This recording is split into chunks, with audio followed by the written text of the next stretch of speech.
Coaching for the visitors at first base is Dave McKay. Is Tanner Bybee is your Bet365 bet of the day. Big start for him as we start this 6-game homestand here at Progressive Field with the Arizona Diamondbacks in town. You know, when you look at Tanner Bybee and you look at what his season has been like, it's been full of ups and downs, and some people get caught up in wins and losses. But as the once famous Slade Ciccone once told us, sometimes it's all about the four-seamer, the two-seamer, and the cut fastball. Somehow, some way, Tanner Bybee has changed his repertoire during the season, and it's made him a better pitcher, and here's why. You know, we've gone heavy four-seam route, heavy two-seam route, you know, different shapes with the breaking balls. I think more than anything else right now, we've found a delivery, an arm slot that, in terms of the fastballs, allow him to do both and not live and die on just a sinker or just a four-seamer.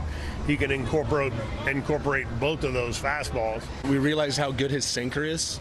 So throwing all three fastballs, it's kind of a new fad in this game of guys throwing three different fastballs, all hard, all moving in different directions. Just allows you to pitch in zone to weak contact to allow your off-speed pitches to work. And I know he's worked really hard at changing some things throughout the season. That's super difficult to do during the season. I agree with Austin Hedges. It is so difficult to change throughout the season. But look at the turnaround right here. You can look at the record through the first 12, last 10 games. We can go back and forth on if records are important or not. I think they still are. But you look down there at the run support, and the difference in run support is huge. ERA has changed. The innings are pretty much the same, which is appreciated by a lot of his pitchers.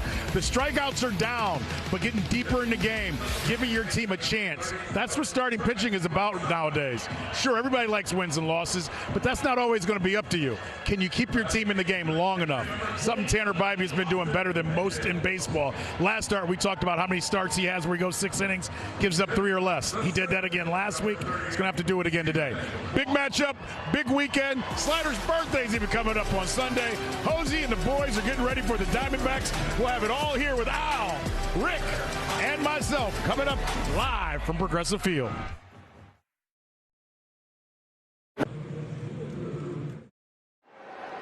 Tonsils.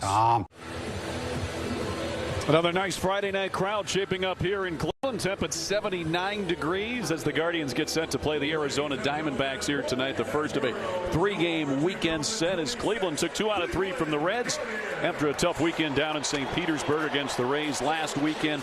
And Tanner Bybee will take the mound tonight for Cleveland. Well, Tanner will be making his 23rd start of the season. And, you know, he's really been pitching well. Andre told you before, he gets out there, he gives you innings. He's a quality start guy. And, you know, the run support has been up for him. But, you know, the key is he goes out there and he's been battling. He's been pitching very well, and he's getting outs on 3 pitches or less. That helps him go a little bit deeper into the game, more so than ever. His 3rd start against the D-backs, he's 1-0 with a .591, but I expect him to go out there and pitch because this D-back team is swinging the bat very well. It certainly is, Arch, especially when you take a look at the first 4 in the batting order, as good as anywhere in Major League Baseball. Here's a look at the order we'll see from the D-backs here tonight. Corbin Carroll, Geraldo Perdomo, Gabriel Moreno, and Ketel Marte, as good as they come. Then Max Kepler, who always has had success here at Progressive Field. Nolan Arenado hitting 6th. Then Adrian Del Castillo, Tim Tawa, and Ryan Waldschmidt will round it out for Arizona. And defense for Cleveland tonight looks like this. In the outfield, it'll be Fry in left field. Kwan is back in center. Martinez over and right against the left-hander. And on the infield, Ramirez and Rocchio on the left side. Bazana and Hoskins on the right. And Hedges will be doing the catching. And here's a look at the gentleman calling tonight's game. Will Little is behind the plate. Ryan Wills at first base. Jonathan Parra is at second, and the veteran Lance Barksdale, the crew chief, there he is at third base. We are just about set for baseball here tonight. A team, Arch, that you don't get to see a lot if you're in Cleveland, right. The Arizona Diamondbacks. Right. Every other year you go there, they come here, and you know they're a good team. Offensively, they're very good. They're hurt. The IL is cluttered with pitchers that they have. So yeah, I mean, Torey Lovullo has got him back, you know, in the playoff action. They're the number 2 seed in the National League of wild cards, you know, so this is a big trip for them. So this is a big series for both teams. Yeah, they're having a decent year now in the National League West. The problem is with everybody else in the National League West, the Los Angeles Dodgers, of course. Well, yeah, you don't worry about winning the division, but you can still make it as a wild card team. So here's Corbin Carroll to lead it off for Arizona tonight against Tanner Bybee. Tanner's had a great couple of months here in June and July. Coming off 2 consecutive quality starts, trying to have another one here tonight in Cleveland. Tonight's first pitch is a strike to Carroll. Again, 79 degrees here this evening. Now an overcast night in Cleveland.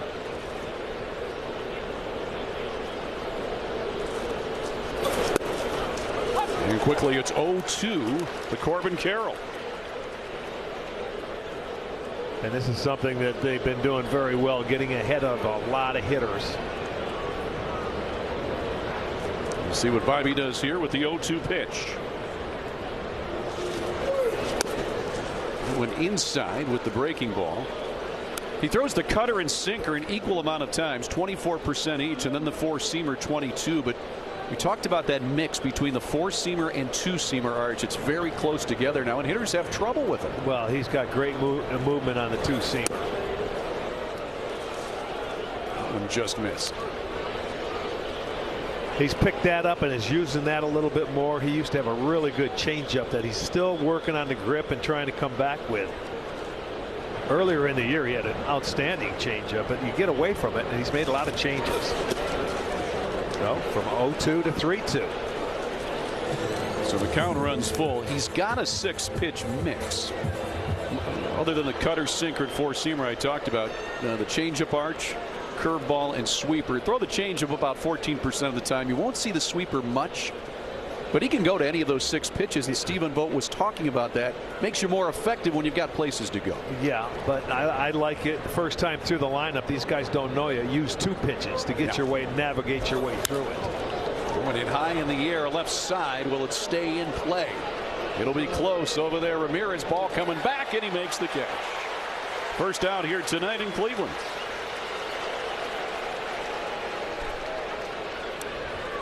And let's take a look now at our Toyota keys to the game. Well, yeah, you look at the keys to this game. Diamondbacks have been, since the break, averaging just tick under 6 runs a game compared to the Guardians 3.5. Well, we know that, but you still got to pitch your way through it and be aggressive. He got ahead of him, but he finally got the first out. There's strike 1 to Geraldo Perdomo. Adding just 228 on the year. Don't let the numbers fool you, Al. This guy had a breakout season last year. They moved him around in the lineup last few games just because he hasn't been hitting the way he did last year. But this is all you need to know. He's the first Diamondback shortstop to ever hit 20 home runs and have 100 RBIs, guys. Yeah, he's an exciting hitter. And he's got 68 walks, Arch, and only 56 strikeouts this season. That's probably one of 5 guys, I believe. Exactly. That, yes, more walks and strikeouts. 4 guys. Certainly dangerous, as Andre was saying. He's good defensively too. His 8 defensive runs saved first. And he's been mentored by the 3rd baseman of the Cleveland Guardians, Jose Ramirez. Wow. 1-2 is wide with that 4-seam fastball.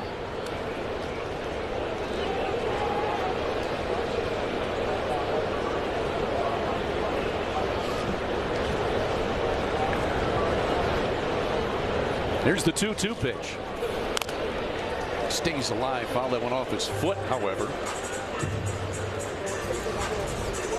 So more walks than strikeouts. It's a good club to be in. 2 of the players in today's game. 2 of the guys are right here. Luis Arraez, he's always on that list. And Juan Soto, of course, with his eye. He doesn't, he takes walks more than anything. Tell you what, Kevin McGonigal down there at the end of his rookie season to do that is amazing. Yeah, they're split even with Hicks, the catcher with Miami as well. Ground is short. Rocchio with a good strong throw, and 2 are away here in the first inning in Cleveland.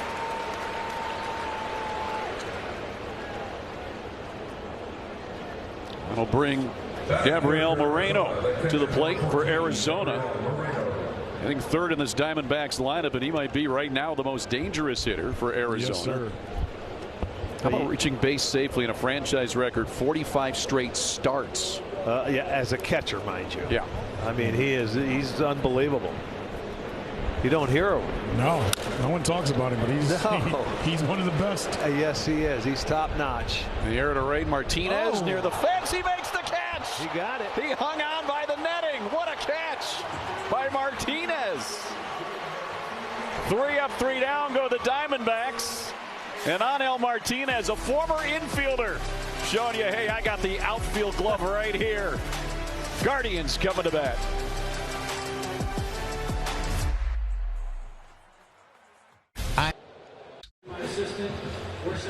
There he is, Angel Martinez, who made a great catch to end the top half of the first inning for the Diamondbacks. He'll be leading off tonight for Cleveland. Here's a look at the Guardians lineup presented by Progressive.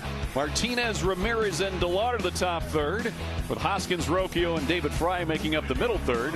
And it's Bazzana, Hedges, and Stephen Kwan. Well, Mitch Bratt on the mound for the Diamondbacks. And this is only his 5th start, but he has not been very good in those starts. In 15 2/3 innings, he's given up 20 hits and 11 walks, so 31 base runners. You know, as far as that goes, his command, you got to make him get in the zone. He has 10 strikeouts, but he's given up 4 home runs as well. Yeah, it's been a rough go for Bratt. Hasn't gone longer than 5 innings in any of his starts this year. First pitch here is right there to Angel Martinez with that fastball at 90. Made 13 starts in AAA Reno this year. Some good numbers there. Known for command and control, but up here, Arch, struggling with that command. Martinez hits that one hard to left field. However, the left fielder is there, and Kepler, the former Minnesota Twin, makes the catch for out number 1. Well, speaking of Kepler, he'll be the left fielder for the defense for the D-backs tonight. Waldschmidt is in center field, Carroll over in right, Arenado at third, Perdomo at short, Marte is at second, Tawa is at first base, and Moreno behind the dish. Here's Jose Ramirez. Being right-handed against the lefty Bratt. Mitch Bratt, one of those starters that will go from the stretch. Leads Ramirez back for ball 1. 6-pitch mix for Bratt, mainly 4-seam fastball and slurve.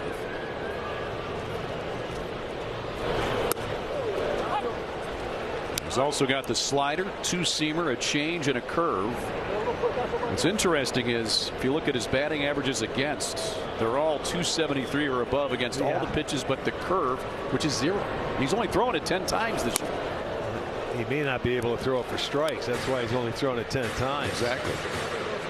Well, that's just it. He came over from the Texas Rangers in a trade that they had last year. He and the guy that's starting tomorrow. We're going to see their whole rotation. Cole Drake. Yes, we are, for the Merrill Kelly deal last year at the end of July. Arch, let me ask you something. Al hit on something I think that's interesting. What's that? 273 on all those pitches. You're right. And he's done it. He's only thrown 10 curves. Maybe he'll throw more because it hasn't been hit yet, Arch?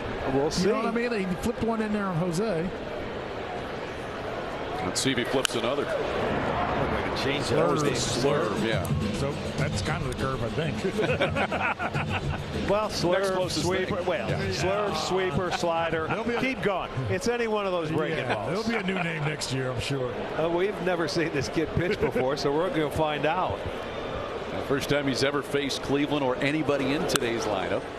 That one is high for ball 4 as Jose Ramirez will trot to first base with 1 out. And that's what I say. Be careful. He could walk you. All right, let's go StatCast 3D presented by Google Cloud. Here's that pitch Arsenal, Arch, and Bob Ray we were talking about. And you can see the percentages. I don't know if they're going to back it up with it. There it is. The batting average is behind it. 333 off the 4-seamer. Slurp 273. Just be ready and make sure you get a good pitch to hit. Make him get in the zone. Ramirez going on the first pitch. Here's the throw, and he's safe. As the throw is a little bit off, Moreno, a pretty good catcher catching base stealers, but Jose Ramirez, one of the best running now, 27 of 29 on the year. He had a great jump, but watch how quickly Moreno gets there. I think Jose got it out of the glove of Perdomo. Right, no, it came out right there.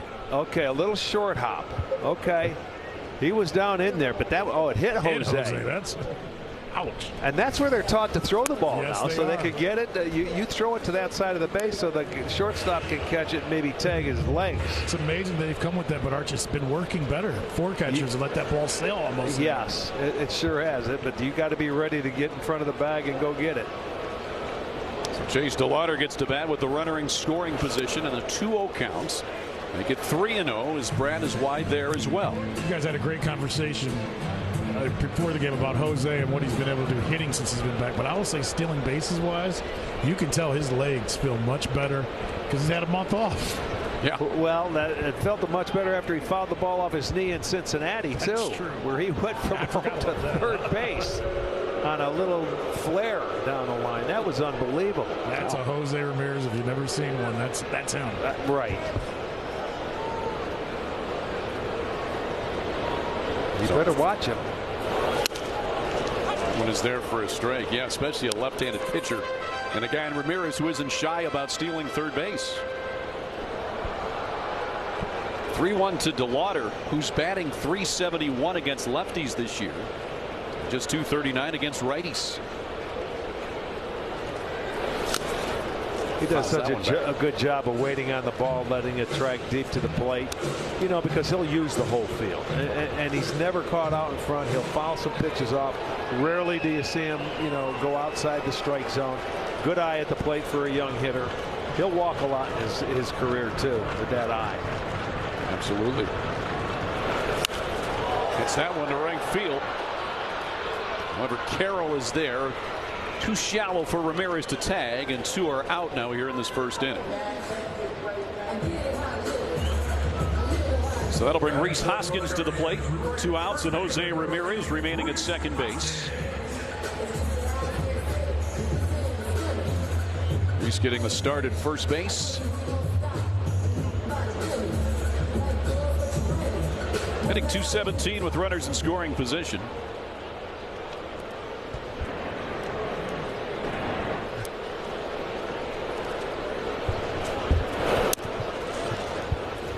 That one is wide for a ball.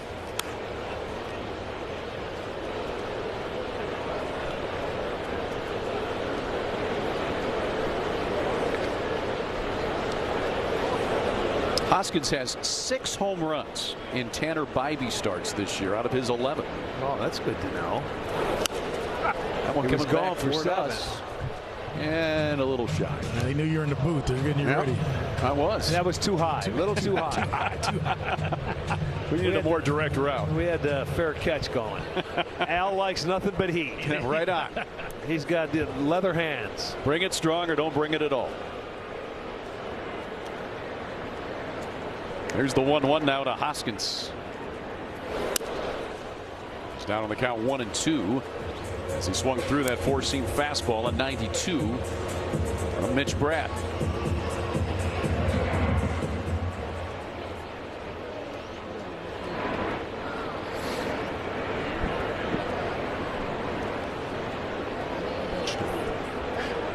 You can see how hard it is for Bratt. That was a great view, Arch, with how he's so closed off to see the runner at second base. Yeah. Almost has to use his peripheral vision.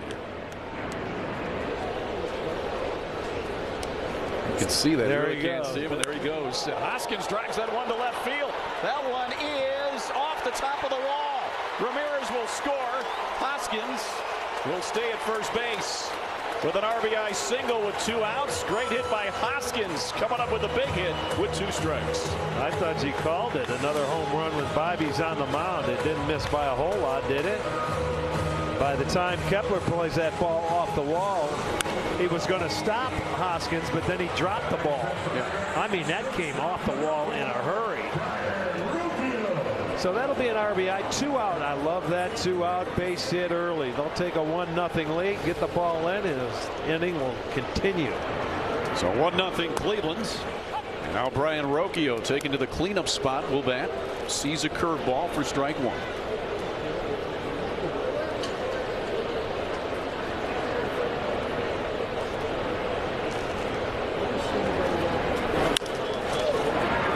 short. Perdomo will go the short way for the final out.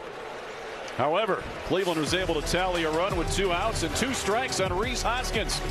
Just missed his 12th homer of the year, but it's good enough for the Ribby. 1-0 Guards. Without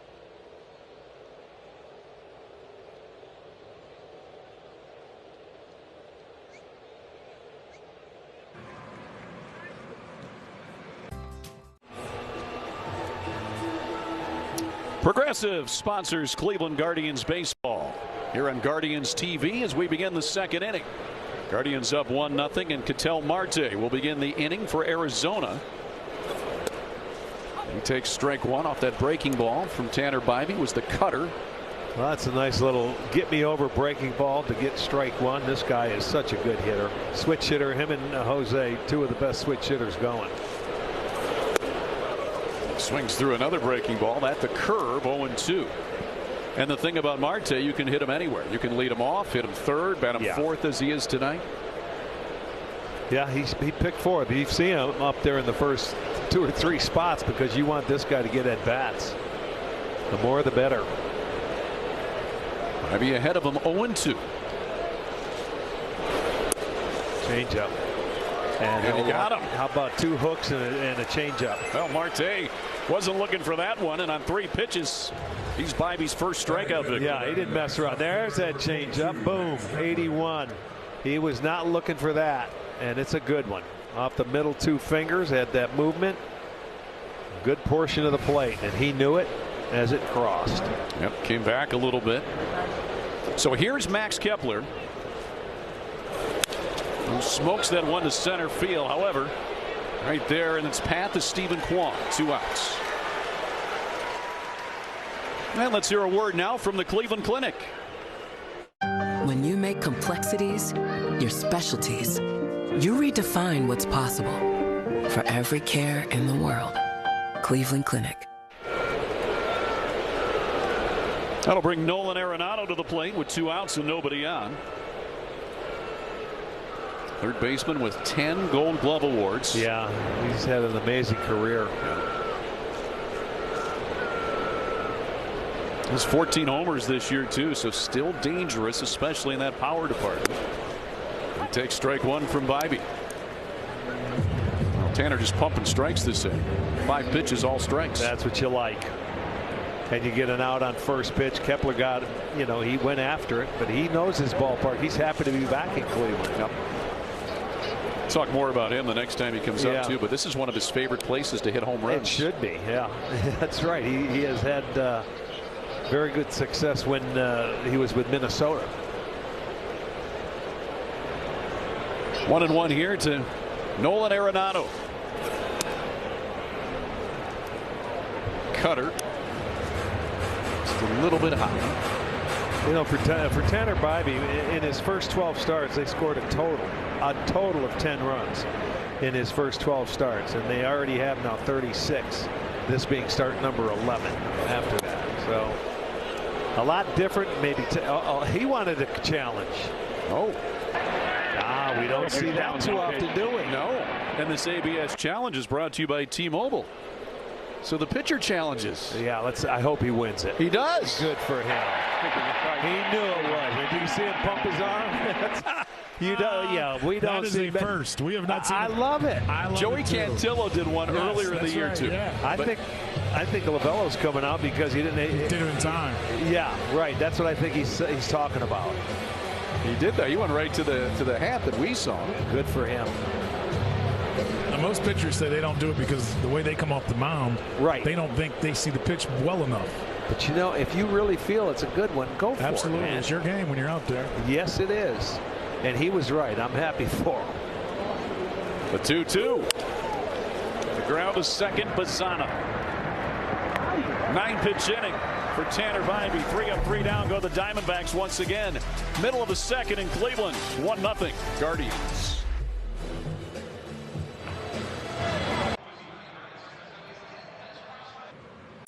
Today. Well, today is your last chance to get a ballpark pass for August. Get a standing room ticket for 14 home games in August for just $59. it's well worth it. You can get your pass at CLEGuardians.com. That is a fantastic deal. It really is. If you like to watch baseball, you got 14 home games. What more do you want? $59. It's almost like nothing. You come in and you just get to watch all the baseball you want. David Fry leads it off here in the bottom of the second inning for Cleveland. He'll be followed by Bazzana and Hedges. Hitters 6, 7, and 8 in Stephen Vogt's order. Fry hits that one high in the air. Between the infield and outfield, it's going to be Perdomo. First out here in the second inning. Let's take a look at our Elk and Elk injury report. And Arch, as you were referring to earlier, most players on the IL currently, the Rangers have 15, but the D-backs have 13. I mean, that's a ton, and most of them pitchers too, by the way. So it's tough to handle, and Torres done a beautiful job at this ball club going through with all the injuries. A fantastic job, because injuries has been part of their game the last 2 years. If you look at it with starting pitchers, so much so, Al, they said before Monday with the trade deadline they have to go get another starter. Because now they're in the race. They're in it. You know, you guys talk about the wild card, and they have to get another starter. Yeah, by the time some of their pitchers come back, they can't fill that void. So they really have to find someone to bridge the gap, at least try to. 1-1 here to Bazzana, and Bratt hoping to be that guy that could be a regular in the rotation. But as we said, he struggled in his first 4 starts, giving up a run in the first inning here tonight. We'll see. Andre, I think you're right. They do need to get another starter to stay in this race legitimately. I mean, their offense in this month has gotten them back in the race. But I think Torey Lovullo has basically said you can't rely on that through August and September. Well, that's true. I mean, you can't rely on. I mean, you can go for 2 weeks, 3 weeks. They've been on a road trip. They played very well. They should have swept Pittsburgh. Bazzana's bat was flying. Foul ball's out of play through the netting. Yeah, split that in half. I mean, that thing went far too. It went all the way down in the camera, above the camera bay. Wow. Well, I'll tell you what, that thing got eaten up. Oof, look at that. That's like a fly. That's a lightsaber when he was done. Fly fishing pole right there. Watch the bat go in. It gets in. It gets through the netting, I think. Oh. That guy surprised. Got a little souvenir. That's a in the leg. He's a Diamondback fan. So let me see that. The Guardians guy saying, "Wait a minute, that was hold on the Guardians." I'll be right back. Take exactly. Take the barrel. I'd like to have this. You're only getting the barrel. That called a ball. ABS challenge brought to you by T-Mobile here from Moreno. Pretty close. Let's see. And that's on the corner for strike 3. So that's the second out here in the second inning. First strikeout for Mitch Bratt. That'll bring Austin Hedges to the plate. It was a .934 OPS over his last 15 games. Hey, keep swinging it. He's been swinging it well. I talked to him tonight about just having Patrick Bailey here and how it's motivated both of them. He said the young guys made him play better, and he said he hopes he's doing the same thing for Patrick Bailey. They talk about their defense, but offensively they have carried this position very well. Yeah, they have. I mean, when you think about it, he's always been, saying, okay, he can't hit. This year he's doing an outstanding job. His playing time's up. He's caught Parker Messick's every start he's made, and so behind the plate that helps. And he knows he's getting some at bats. So you can see June and July, 328 average, not bad. But I like it because most of the time, you get competition at every position. You can do one of 2 things, right? And they've done the good thing. They're pushing each other. They certainly are, and that's good. That's really good. Hedges flies out to end the second. We'll head to the top of the third. 1-0 Cleveland.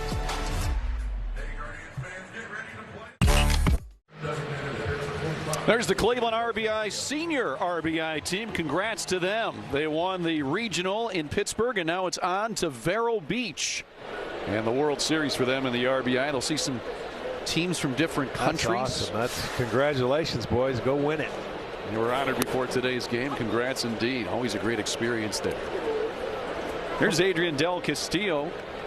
He takes strike one from Tanner Bybee. He's throwing 22 pitches and 15 strikes. And 8 for 8 on first pitch strikes. 1-1 to the Diamondback DH. Bottom third of the batting order here in the third inning. Tawa and Waldschmidt will follow.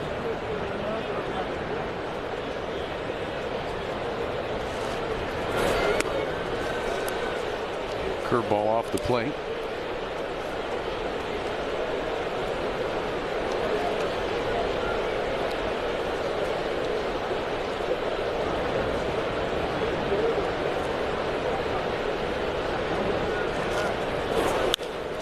One line to right, but right in the path is Martinez. First out here in this third inning. Let's hear a message now from Wayside Furniture. That's in a minute. Here's Tim Tawa, first baseman for Arizona. Hitting eighth in Torey Lovello's order.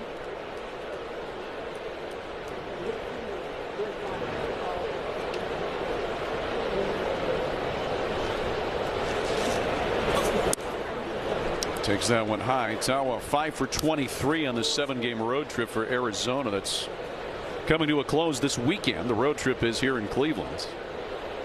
He's had a hit in 9 of his last 14 starts. Now it's a good time to be out of Arizona if you're the Diamondbacks, because it's been up to about 115 degrees out there. Even though they do play indoors, it's a long hot summer there. Yep. Here's the 1-1. Get 1-2. As Tanner Bybee continues to pound that strike zone. Yeah, 19 out of 29 pitches are strikes. You got to love it.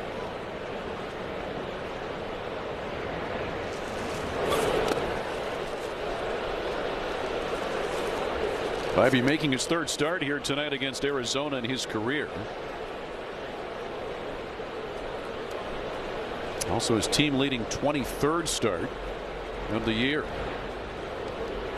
He's always a workhorse, you know, ever since he was a rookie. He gets out there and he toes the rubber and he throws a lot of innings.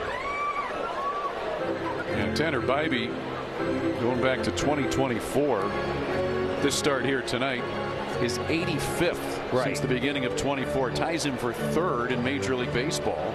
In that time, only Freddie Peralta with 87 and Logan Webb with 86 have more. And I know he keeps going out there, boy. It's you can count on him every fifth day towing that rubber.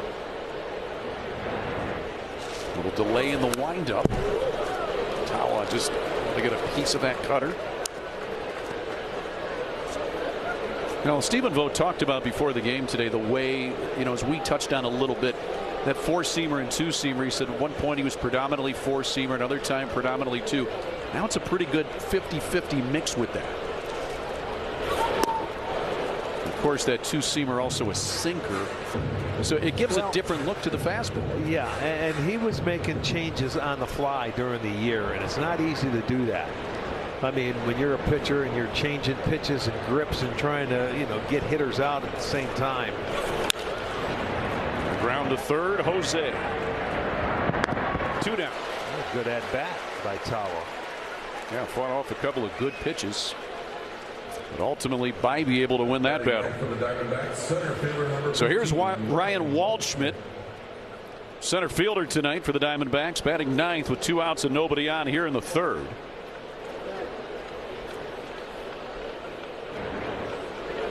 Waldschmidt batting .276. Another one of those young players batting 9th that can provide you with some pop down there, much like Brian Rocchio did for a lot of this season. Waldschmidt doing similar things for Arizona. That's where Rocchio turned his season around, hitting into the number 9 hole. And then, you know, Jose went down. You had the 3 guys go down, and he ended up having to move him up in the lineup to get the at-bat in. And he's really come a long way. You hit all over when you played, Arch. Did you like sometimes hitting 9th? Did you feel you really did get more fastballs? It's no big deal as long as you make the top 9, really. You know, Because once a game starts, you have leadoff hitters. I don't think a hitter worries about it. You just get up there in the box as long as you're playing every day. No.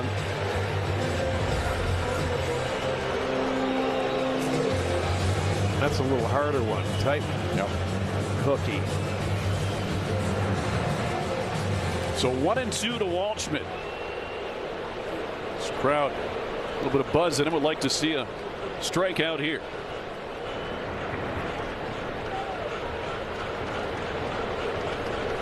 Here's the 1-2. That one blooped towards center, and it will drop for the first hit of the night for the Arizona Diamondbacks. And it belongs to Ryan Waldschmidt with 2 outs here in the 3rd inning. Yeah, that came back with another breaking ball. He hit it off the end of the bat. We'll see where it was. Maybe a little upstairs. Yes. He was out in front, but hit it off the end of the bat. It'll fall. Their first hit, 2-out single. Both teams now with 1 hit. Here's Corbin Carroll. Popped out to Ramirez in foul ground his first time up. He'll take strike 1 from Bybee, and Carroll would like to have that one. Yeah, he didn't like that. He was quick challenging that. ABS challenge brought to you by T-Mobile. A little bit high. Yeah, he was right. Pitching the ball. And this is the guy that really stirs the drink here for the Diamondbacks. This guy is an exciting player when he gets rolling. He's 15 home runs. How about 12 triples? Give him the number, Mr. Triple. Yeah, 22 doubles, 12 triples. He's got over 50 in his career, and he hasn't been playing that long. He has the most triples in baseball since he came up to the big leagues. Right. He is an exciting player. I know their ballpark plays into it, but the thing that he does, and I know you love this, is when he hits the ball, he runs. Oh, yeah. I mean, if it's a single, he can turn it into a double, and if you make a mistake out there, he'll keep going. Oh, he keeps going. He thinks triple. He took a big hack at it there on that sweeper. You know, he had some elbow and maybe shoulder issues from the way he swings, but boy, he generates a lot of bat speed for not being a big guy. Yes. When you talk about a 5-tool player, that's him. Yeah, he can do it. He can do it all. Exciting. He's got power, speed, good fielder, good arm, exceptional base runner. He's 15 out of 17 on stolen bases. So, and he could steal more, but you wear yourself out. He's got to stay healthy for this club, and he does. Hard when you hit doubles and triples all the time. Right? Yeah. Oh, baby. Step off. Oh, yeah. And they're able to get him now. Did he step off? I think he did off the back. There's no ball called. Okay. That time Waldschmidt tried to time up Bybee, and you could hear the step off from the infielders up here in the press box. So Tanner still faced the minimum. We head to the bottom of the 3rd, 1-0 Guards.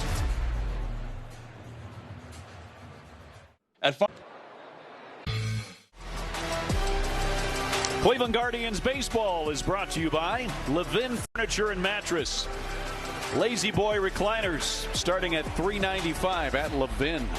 Well, earlier today, Parker Messick and Cody Allen, who's doing pre and post with Kaylee tonight, they were both there at a Guardians youth camp. Kids enjoyed it. Always good to see guys like Parker Messick involved in the community here in Cleveland. Does a nice job with that. Bottom of the 3rd here in Cleveland. Stephen Kwan will lead it off. Be followed by Martinez and Ramirez. Hitters 9-1-2. Mitch Bratt delivers strike on that 4-seam fastball. So the numbers in July for Stephen Kwan, pretty impressive. Oh, I'll say. Yeah, he's turned it around for the second half, just as we thought he could.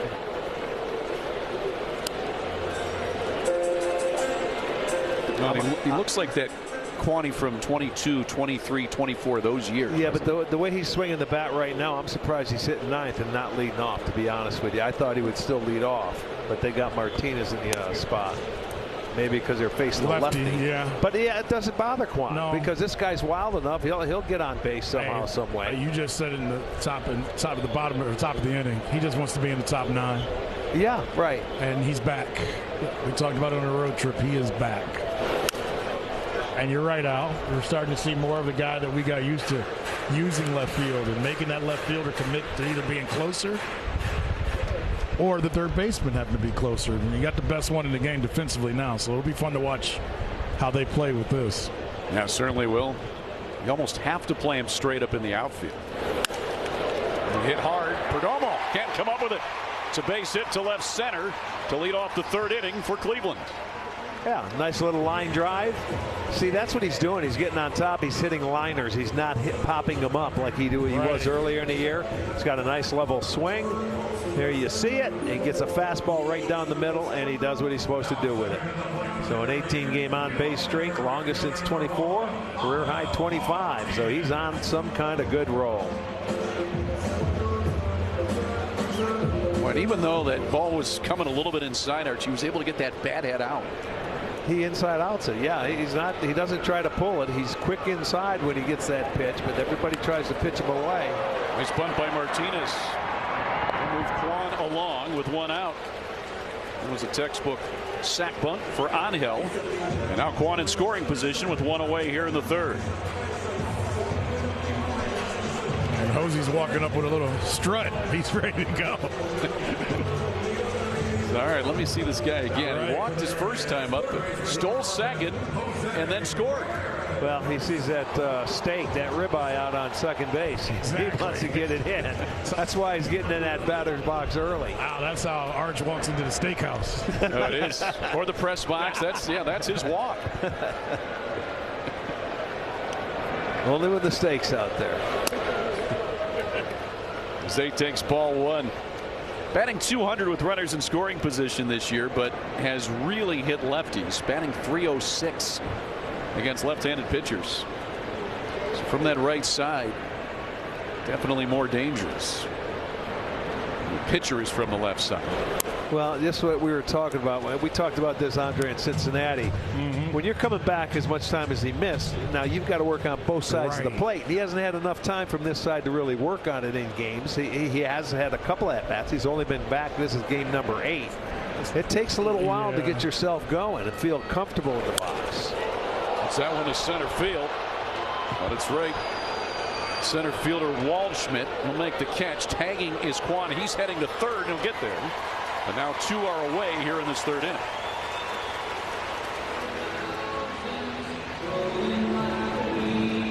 So let's take a look at our Hyundai in the driver's seat with Chase DeLauder and his rookie numbers and where he ranks. And just the fact that he's hitting third or sometimes second or fourth in a lineup as a rookie. And that tells you all you need to know, Arch, what he's brought to this club. Yeah, he's been terrific. He has a chance here with the runner in scoring position and 2 outs. Foul tips that one. Yeah, he does a nice job off left-handed pitching, that's for sure. He stays in there. He doesn't try to pull the ball. You rarely see him pull off anything. And he's so short to the ball, too. And another thing Stephen Vogt said before the game, he can decide a little later on pitches because he's got that short swing. And he takes that breaking ball where a lot of pitchers, hitters would chase it.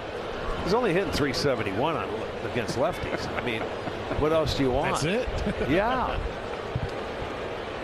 Just willing to go the other way. That can really boost a batting average. And against lefties, he's looking that way a lot.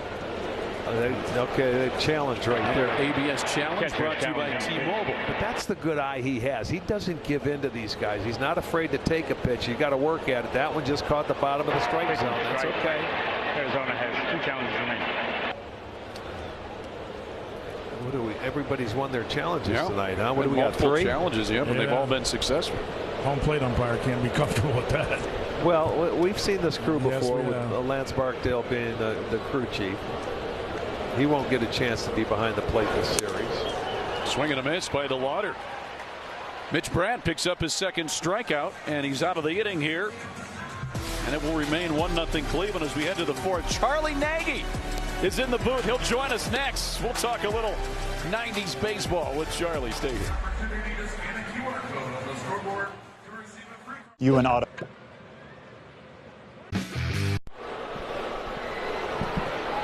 Fourth inning here in Cleveland. 1-0 Guardians lead the Diamondbacks. Tanner Bybee pitching pretty well for the Guards. He'll see he'll see Carroll, Perdomo, and Moreno. We're joined now by Charles Nagy in the booth. Charlie, great to see you, my friend. Thanks. Great to be seen. Hi, Chuck. How you been? Good, buddy. You? I'm doing great. You always now. look good. You look the same. Yeah, exactly. No, that's good. That's a good thing. I wish I felt the same. I want to hit hard. Bazana on a short out. 1 out here in the fourth inning. We're gonna have a quick inning here. Well, you can stay for the bottom half too. Oh, of course. Then we'll have a long inning. No, that's okay. Quick top, long bottom. No, 3 out. No, we got to get you in because we haven't seen you in a long time. We wanted to talk some old school baseball with you. You were a pitching coach and everything like that. Pitching coach for these Diamondbacks. For these Diamondbacks, for what, the Padres and the Angels. Yeah. Here's Perdomo. Grounded out to short. His first time up. Yeah, so last night we were having something to eat at the bar and ran into Josh Colemanter, who does the radio now for them, and he was one of the guys that I. Oh yeah. Yeah. So there's still people around that. There's still people around that. Yeah. That's good. That's good to see, guys. So it was very nice to catch up. Now, you know, with all the analytics and stuff going on with pitching nowadays, was it that way when you were a pitching coach? Getting into that stuff? It was at the beginning of that.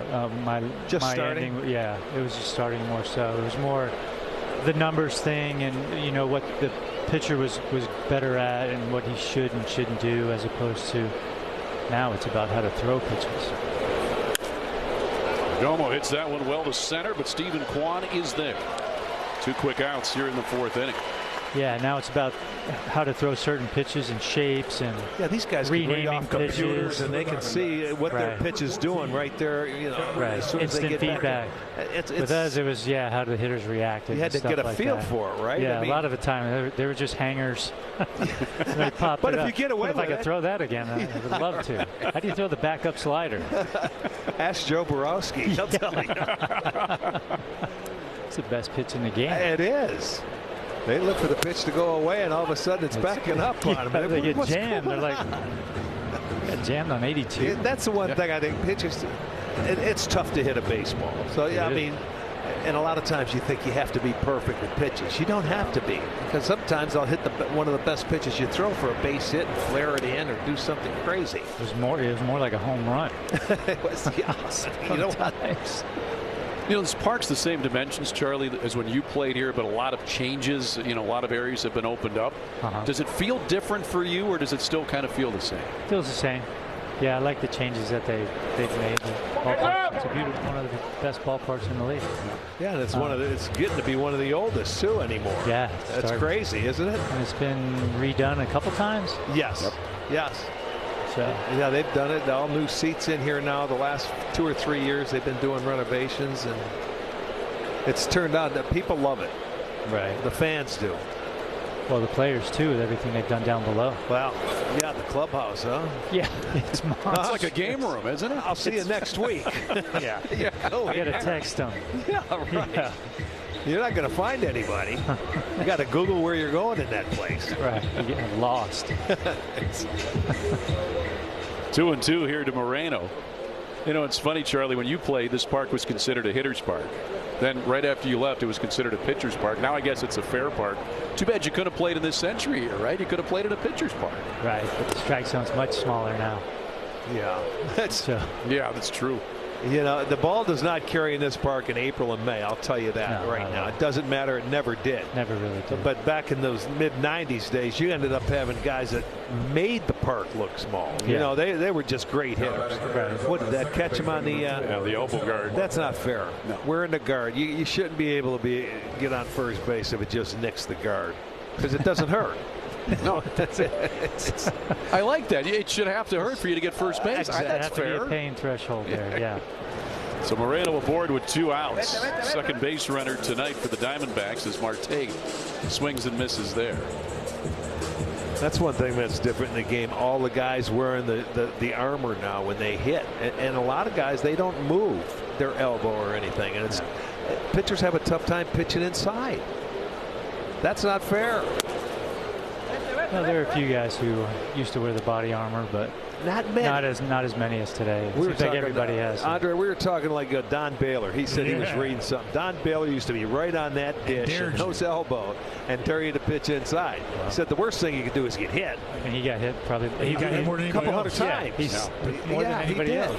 But he never wore armor or anything like that. Nags' rule was if he hits me more than once, then I'll take care of it. And he could do it too. Right.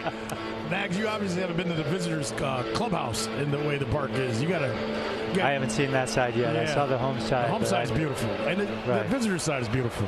But you got to take a long walk to get to the field. Yeah, it's down the right field line. Right. Well, now Will Andre, Little how you doing? I'm doing good, man. How are you? It's great to hear from you. It's good to hear from you, man. You do look great. Oh, well, I'm sure you do too. Well, wait a minute. Andre, put your glasses back on. I want them to see those. And then we'll get a shot of you. We'll see how great you look. You get the shot you got. You get nothing else. Did this hit him too? I think that's what they're checking on. Let's see. Yeah, got his foot. Certainly did. But I'm with Arch. No blood, no base. He's not complaining. No pain, no pain. No pain. Yeah. So that's what they're checking. Will Little went over to Lance Barksdale, the crew chief. Is this a challenge? After review, this is the a crew chief. the batter was hit by the pitch and awarded first base. Arizona will retain their challenge. So they did challenge it. They did. So back-to-back hit by pitch. Barely. Yeah, both of them barely. Now 2 on with 2 out for Max Kepler.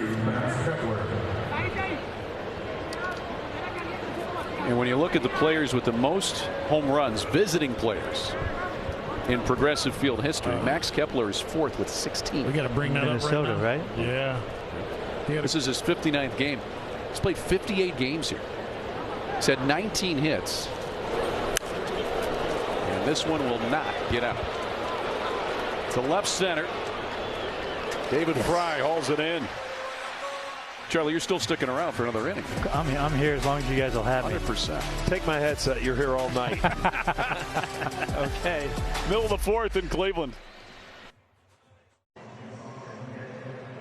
Back here in Cleveland, bottom of the 4th, 1-0 Guards. Charles Nagy joining us here in the booth. Some numbers on Charlie, who pitched for a while here in Cleveland. Pitched at the old stadium, Cleveland Stadium, then of course here at then Jacobs Field. You see some great numbers by Charlie as Rhys Hoskins takes strike 1 to start the 4th. So Charlie, you pitched at the old stadium. You pitched here. Right. In '92, you had an incredible season back at the old stadium. Which one did you like better as a pitcher? Probably the old stadium because it played big. Right. Yeah, how about the grass on the infield was pretty thick, wasn't it? And you're a ground ball pitcher. It's nice with that sinker. Exactly. I remember your first start. Was that in Seattle? No, it was here. Okay. That start in Seattle was the one that got me shipped out the next day. Oh. Yeah. But, I remember but then that. after that, I had a few more starts in Seattle that went much better. So I don't want to make you feel bad. No, you didn't. Because Swanee's, Swanee's, yeah. Yeah, that was where we had to go. Yeah, there was so many places. It was on the way back to the hotel. But it was a fun morning. I got to see Kenny and Carlos and Sandy and Mike over at that Sabre panel thing that we had today. Answered a lot of questions. We relived all of '95 again. Oh, I bet with those Sabre people, they have all the statistics and everything. Yeah, I was just very excited because I only got to talk like once. I was there for an hour and a half. I answered one question. Oh, but that '95 season was an awful lot of fun. That's coming off the '94 season. We were right there, a game out of first place in August. Yeah. When the strike happened. Then we started late because of everything that was going on. The team was intact, pretty much. So when they said, okay, we're going to play baseball in '95, we only had 100 games. Right. They were ready to rock and roll. I think we won the award for quickest to spring training. No as doubt. a team. People couldn't wait. Hoskins takes ball 4 on a 3-2 pitch. So the leadoff man aboard here in the 4th inning for the Guardians.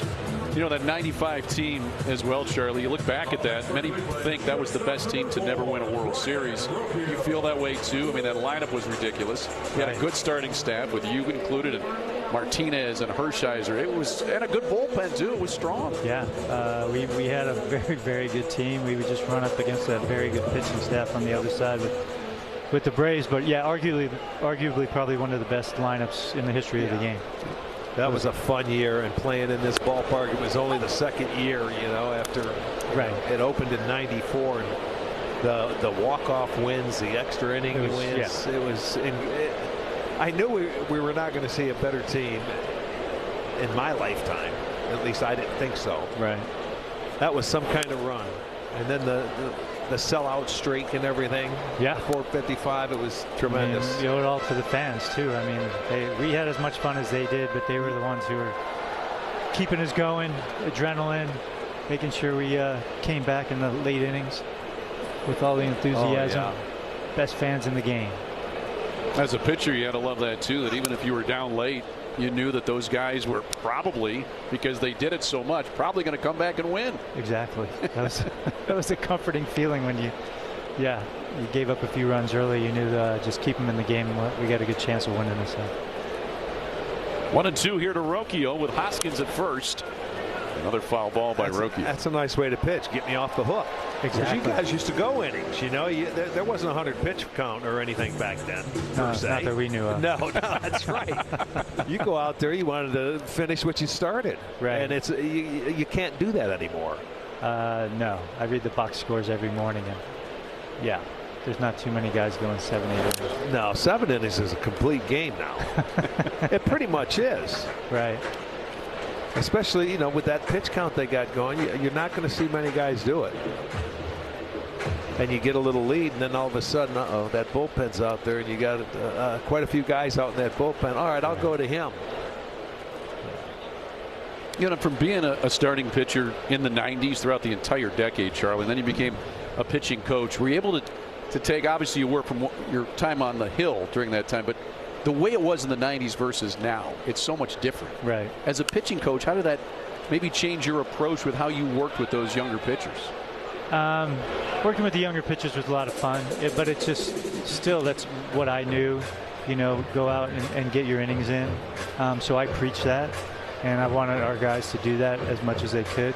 But it didn't always work out at times. But I had some really good pitchers on some really good staffs, and they threw innings. Yeah. So getting some guys over 200 innings was a priority. And well, that's now if you I was more proud of it than they were. Yeah, exactly. Yeah, I believe that. A double play there, turned by the Diamondbacks. Pretty good one. Goes 5-4-3 and 2 outs here in this 4th inning. You know, that's the thing, you know, inning eaters. You got to have a mindset. I don't think the kids in the minor leagues, they let them get through trouble innings, like in a 4th or 5th inning if you're getting to a pitch count. Right. And then when you get them up here, they can't go that distance. You got to take them out. Yeah, they show all their stuff early. Nobody really just establishes the fastball and works off that. But now with analytics, it's usually that 3rd time around through the lineup. That's that what everybody's scared but of. Then who can pitch it? You can't pitch more than 5 innings. And then you better be throwing a lot of strikes. Exactly. Right. Do you think your approach would change if you pitched now versus how you did back then, or would you be the same pitcher? I have no idea. That's a tough one. That's true. You don't. It's different. Right. You Strike zone's different smaller, generations, they train differently. man. Yeah. It's totally different. You can't. That's why there's so many hard throwers now. They just train different. They train for that. And it's max effort every pitch. Max effort every time. We were told just to go run. Right. Take a run. They don't run a whole lot anymore. They don't. No. If anything, it's like you're still running 10-yard sprints. Yeah. Trying to keep up with my wife. I'm sure you do a good job of that. I don't know. She begs to differ. Well, but of course she does. That's 4-pitch walk here for David Fry, so he's aboard. 2 outs here in the 4th inning. Guardians up 1-0. You guys are talking about 3rd time through. With the pitcher they're going against right now, he hasn't gotten deep into games. It's almost 2nd time through with a guy like this. This is a young pitcher that hasn't really been around the league yet. He has struggled to get to 5 innings, and I know the guys over here even talking about attack him now, and it kind of goes into the conversation you guys are having where hitters even realize this guy's only got so many pitches. Let's try to attack a certain pitch now, knowing that he doesn't have a long time in his game left. That's true. I mean, from a hitter standpoint, you want to get the guy while getting's good, I guess. Yeah, but you got to make sure he gets in the strike zone. You don't want to go out of the strike zone to help him out. And I was saying, he got that double play after the walk. That play was unbelievable, by the way. Made down here from third. But you talk about it, teams now don't want to get in the bullpens because of those big arms that you see that come out of the bullpen. Right. 1-0 to Bassano. Now 1-1. And yeah, Andre's right. If you look back, the Reds, when they had the Wild Boys, 90 that time, that was strange to have 3 guys coming out of the pen all throwing upper 90s. Now you see that all the time, it seems. Yeah. Everybody's got 3 or 4 guys that are throwing a lot of. There's no sidewinders coming in throwing 82. Zana to Tawa. That's the final out here in this 4th inning. Well, Charlie, thanks for stopping by, my friend. Guys, thank you very much. Yeah, it's great to see you. It's always a blast. Always great seeing you guys. It sure is. There he is, Charlie Nagy. We're back after this. See ya.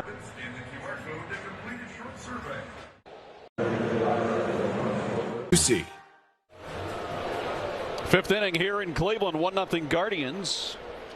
Alongside Rick Manning and Andre Knott. I'm Al Pulowski. Great to have you with us. Thanks to Charles Nagy for stopping by in the 4th inning, talking some baseball. Send a shout out to Steve Smith, who's out in California, lives down the street from Charles Nagy. He was listening to it, enjoying it.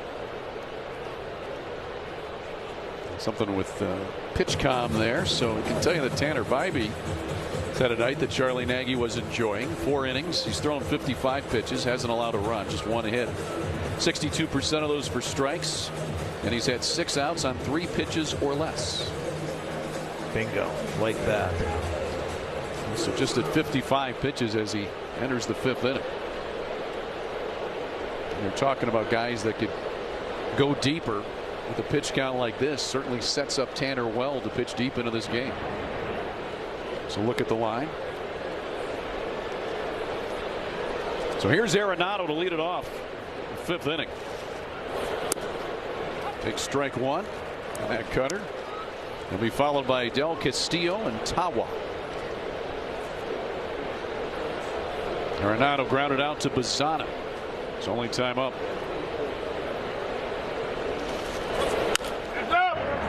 Ground foul, and it's 0-2 for the Diamondbacks' third baseman.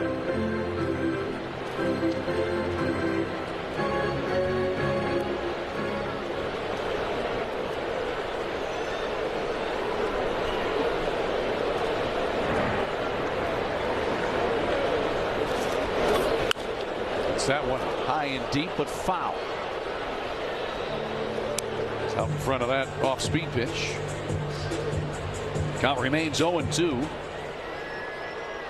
Arenado with 1,234 career RBI, ranked 3rd among active players.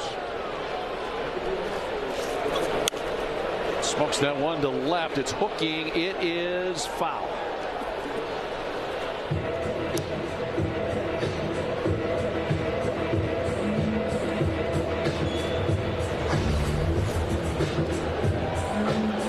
Just a little bit out in front. You can see how it's hooking.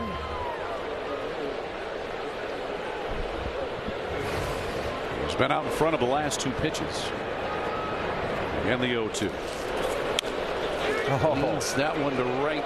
Gotta go. Bassano able to make the catch. There was that little half swing. Now Tanner Bybee in 4 1/3 innings certainly looks good here tonight. Yeah, he's got a nice curveball. He's brought that changeup to the party as well. Challenged his own pitch, and look at that. He got thumbs up from his catcher. Right on. That up, boy. Keep dealing. He's throwing that hook a lot tonight. He only has 1 strikeout, but he's been ahead to That's most what of the I like hitters. about it. If you want to go deep in the game, you don't need strikeouts. Right. Put it in play. Let your defense go to work. That's how you go deep. That's how you go 7 innings in a game here.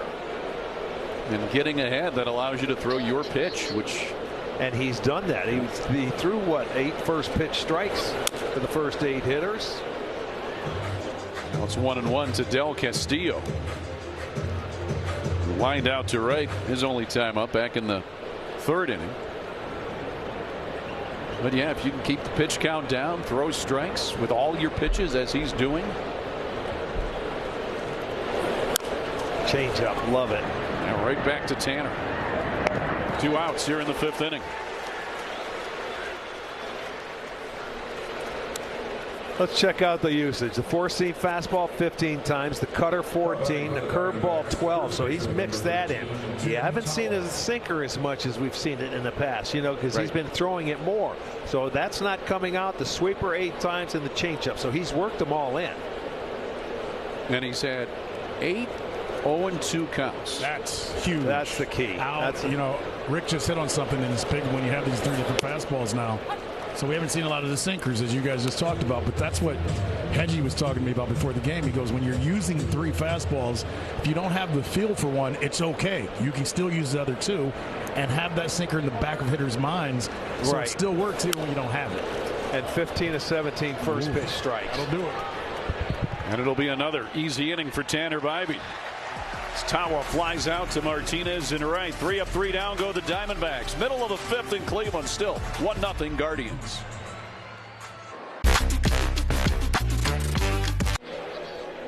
Leading off the Bottom of the 5th. This 5th inning is sponsored by your Northeast Ohio Jeep dealers. Here's Tanner Bybee. It's been fantastic. Through 5 for Cleveland, has surrendered just 1 hit. As Arch talked about just before the break, 15 of 17 first pitch strikes. But Mitch Bratt's had a pretty good outing here. His best so far as a major leaguer in his own right. Gave up that 1 run in the 1st inning with an RBI hit to Hoskins, and that's been it today. So he's entering the 5th inning, surrendering just 2 hits and allowing that 1 run. And he jumps ahead of Hedges 0-2. So some good pitching tonight.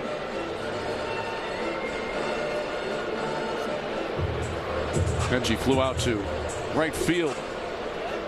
His only time up back in the 2nd inning.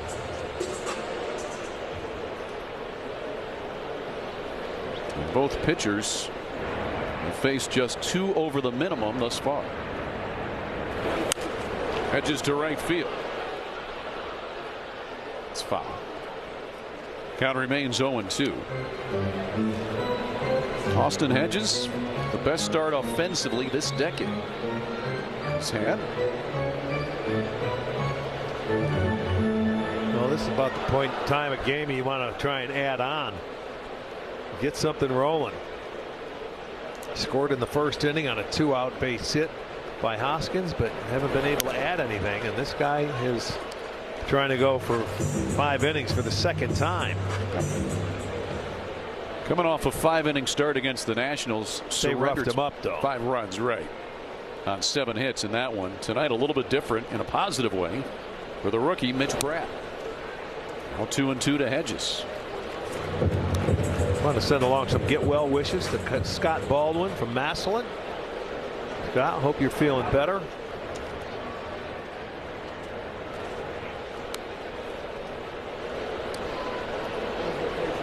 So look at Bratt, a native of Ontario.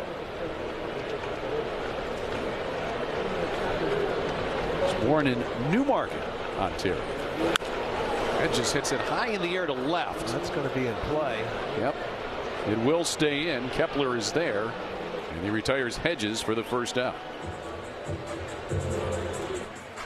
Let's pause for a moment and get a message from Wayside Furniture. Need furniture while you wait for your new purchase? Ask about Wayside Furniture's free loaner program. Wayside in Akron, keeping it local since 1937. There's Stephen Kwan, singled his first time up in the 3rd. So Mitch Bratt is rated the Diamondbacks #9 prospect by MLB Pipeline, #12 by Baseball America. Was very effective in AAA and known for control. And there he gets one on the inside corner for a strike. But until tonight, Arch, in which he's got pretty well, 70 pitches, 42 strikes. He's had trouble with control up here. I think a lot of that's got to do with the hitters you face at this level. Yeah, they've got much better eyes, you know, at the dish. They know what they're sitting on. But he's walked 3 tonight. But he got the double play ball after he walked, you know, the leadoff man in the 4th, got the double play, walked with 2 outs and got out of it.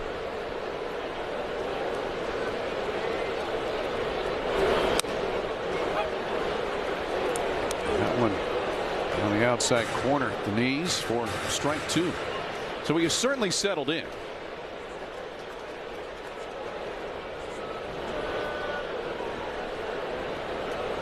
Now 1-2 to Kwan. Stays alive as he fouls that one off. And this is what another thing that we talk about with Kwani now. When he's swinging the bat much better, he's fouling off a lot of 2-strike pitches to stay alive until he gets a mistake.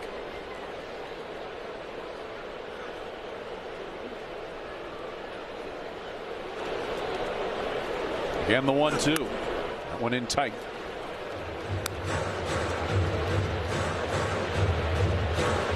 Kwan does hit righties much better. 272 against them. Just 181 coming into tonight against lefties. But this past month, as we've talked about, and the numbers making a bid to be the player of the month in the American League. Yeah, he's had a great July. He's back. He's been on everything. It's rare you see him swing and miss.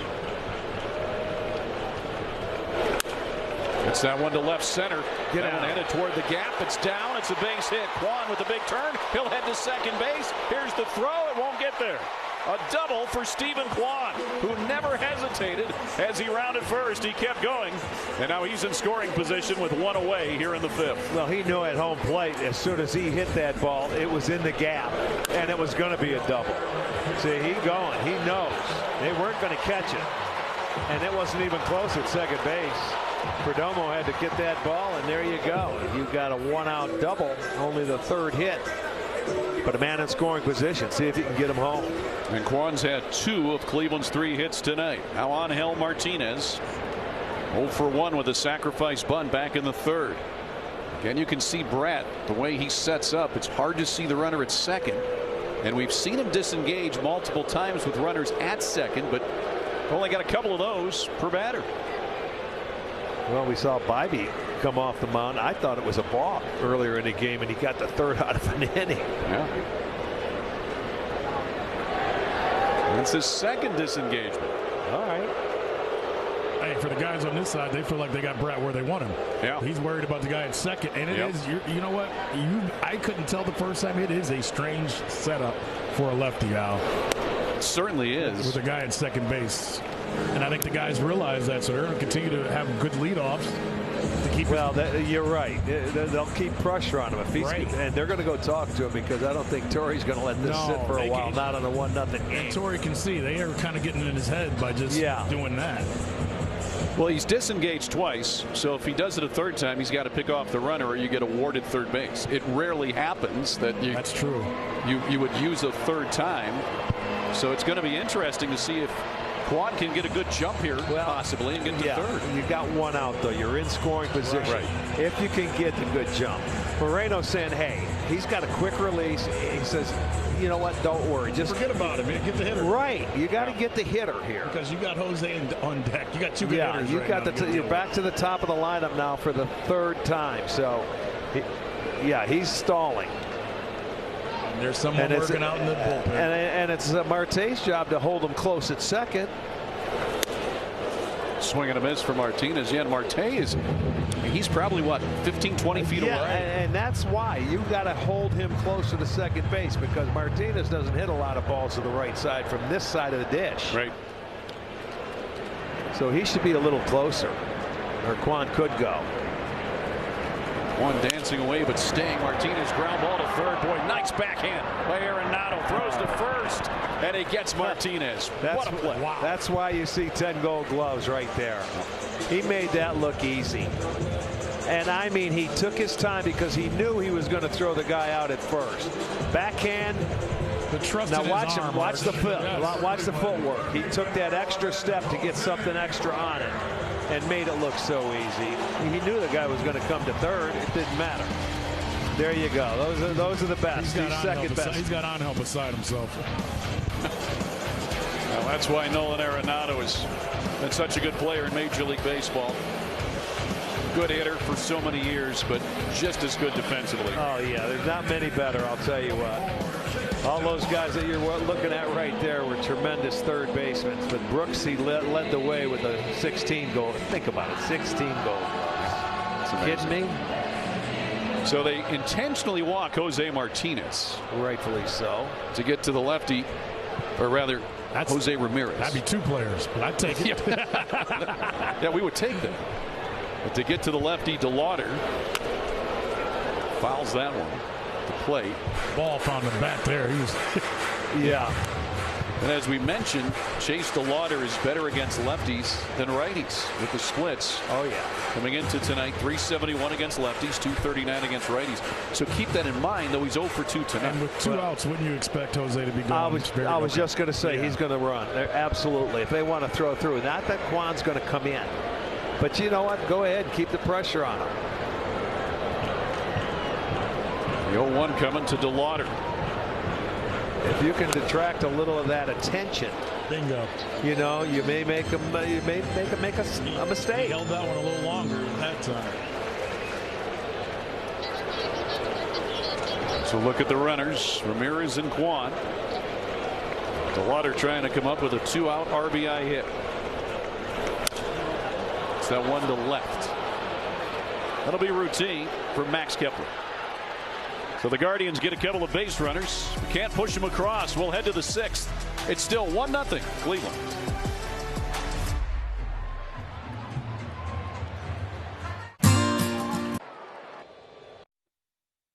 Yeah, I mean, this league's a lot about velo. So, I mean, when you're throwing 4-2 cut, those are all hard pitches, usually above 90. And so, you know, you're giving hitters less time to adjust to pitches that are all moving in different directions. And then it helps you be able to tunnel with those pitches to be able to move the ball in and out and up and down. But it's a reason to throw pitches in zone for some weak contact because, you know, in this game we want to chase our strikeouts, our guaranteed outcomes. But, you know, obviously to get to 2 strikes, you have to be aggressive in the zone. Austin Hedges, Tanner Bibey's catcher tonight. Those two have worked very well together as we enter the 6th. Tanner Bibey has surrendered only 1 hit, not allowing a run for Arizona. He's thrown 66 pitches, and 43 of those have been strikes. And that 1 hit came with 2 outs. It came off the breaking ball. He hit it off the end of the bat. He's been in total command tonight. So 1-1 count to Ryan Waldschmidt. He got the only hit tonight for the Diamondbacks back in the 3rd off the end of the bat. He's down 1-2. Look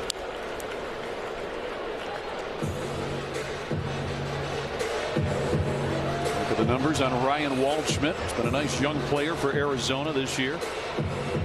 Part of an offense with the Diamondbacks. It's been very strong, especially lately.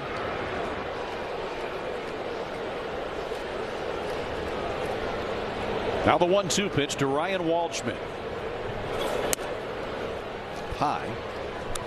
I'm glad you brought up what he's been able to do for them in center field because they had a plethora of outfielders about 2 years ago, and Jake McCarthy, who's now in Colorado, would fit perfectly back here, but he didn't fit. And that Thomas they cut earlier this year, who they thought was going to be their center fielder of the future. Arch, he was Thomas was there, yes. A little left-handed hitter. Yeah, and they let him go. And this guy's taking the job over, and he's done a pretty good job. But you know, playing center field in Arizona, you got to cover a lot of ground. Yeah, that's a big outfield, although the ball does carry differently there. I mean, that ball jumps in that when it's that warm out there in the desert. But like I said, Jake McCarthy was a guy that they really loved, and they ended up letting him go last year. So it's crazy how somebody. Well, you know, you have guys in the minor leagues. You got guys coming up that they're going to get their chances. That one is high in the air to left center. Stephen Kwan calling. I'm thinking this about twilight time, man. That's tough to see that ball up in the air. Tanner Bibey, first pitch strikes through 5 innings. There they are. Yeah, 15 of them. That's the key to pitching. You ask any pitching coach, what's the strike one is what they say.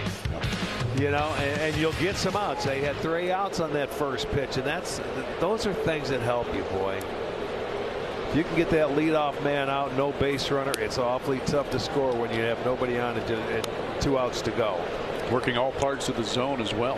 Well, it's nice to only be at 72 pitches, and he's going through the 3rd time now with Carroll at bat. Hopefully he's got about 30 more pitches left in him, Arch. I don't see why. He hasn't been under any stress whatsoever. He looks nice and nonchalant out Free there. and easy tonight for Tanner Bibey. Yes, it is. It's 1-1 here to Carroll, who's 0 for 2. Popped out his first time up, grounded out in the 4th inning. Lines that one to right. Martinez heading over. He's there. I was going to say, these snakes can bite back, man, in a hurry. They do. They score a lot late. How do you take care of those snakes out in Arizona? I don't know. Yeah, you do. Stay in the house. You don't mess with those? No. I don't mess with those Diamondbacks. You're going back in, honey. Yeah, about that time. Now there's a look at Bibby's pitches by inning. The 3rd inning he threw 19, and that was the most. That's beautiful. When you can get a 10, a 14 pitch, 13 pitch, it's just great. That one hit up the middle, and it's through for a base hit. It's the 2nd hit of the night for Arizona. This one belongs to Geraldo Perdomo. So he's 1 for 3 and aboard with 2 outs here in the 6th inning for the Diamondbacks. And let's hear a message now from Bet365. Did you win? Let's just say the next round of omelets is on me, fellas. Bet $10, get $200 in bonus bets. So here's Gabby Moreno. He's hit by a pitch his last time up. He's 0 for 1, but one of the hottest hitters in July. So he takes strike 1 from Tanner Bibee. Well, another strike 1. Tanner going through this lineup now for the first 2 times. He first time through 38 pitches. Second time through 33. No 2-0 counts. So he's been controlling the count against the Diamondbacks very well. 1-1 to Moreno coming into tonight. He's batting .308. It's .307 now. That .308 average and the .390 on base percentage lead all catchers. A minimum of 60 games. That's how good he's been offensively. He has a hitter's count here at 2-1. Since May 13th, he's batting .341. Yeah, so as the season's gone on, he's gotten even better. I mean, he's impressive numbers for especially somebody that's behind the dish. Dangerous batter here. Runner at first and 2 away. Perdomo always a threat to steal. 17 stolen bases in 26 attempts. Bibee throw over to let him know he's aware. Yeah, but you keep this guy. You let this guy hit here, and because Bibee does a nice job of holding base runners. You see the numbers on Moreno. This keeps getting better. He hits that one high to left center field. Over goes Kwan. He'll have room. Makes the catch. And Arizona retired here in the 6th inning. Still 1-0 Cleveland. So we head to the bottom half. Tryouts are. Let's take a look at our Chevy drive of the game. That belongs to Rhys Hoskins, who has driven in the game's only run back in the 1st inning. Just missing his 12th home run of the season. Scoring Jose Ramirez with 2 outs in the 1st inning. Yeah, that's all the scoring, huh? And he will be lifted from tonight's game for Kyle Manzardo, pinch hitting here in the 6th inning with a new pitcher on for Arizona. It's our Sarah Auto Park pitching change, and this is a righty in Taylor Clark, so we'll see the lefty Manzardo.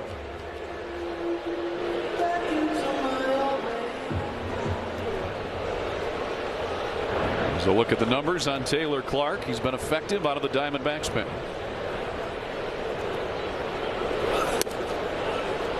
It's ball 1 to Kyle Manzardo this week. Found his power stroke in Cincinnati. Yes, he has, and that's the exact reason why he's up there swinging it. 3 homers in his last 7 games. 13 now for the season. Lead the club as he swings over that cutter to make it 1-1. Taylor Clark, a guy that's done a nice job for Arizona, coming out of the bullpen, not allowed an earned run in 21 of his last 23 road games. He's been effective.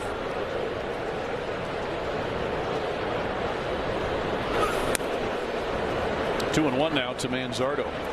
He will use a little windup where we saw the starter Mitch Bratt go from the stretch at all times.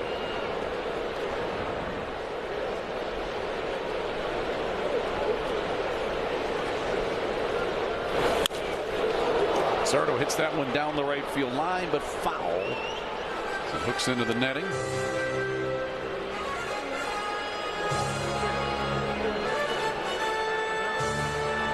So 2-2 to Kyle Manzardo. He'll be followed by Rocchio and Fry, hitters 4, 5, and 6. Stephen Vogt's lineup tonight.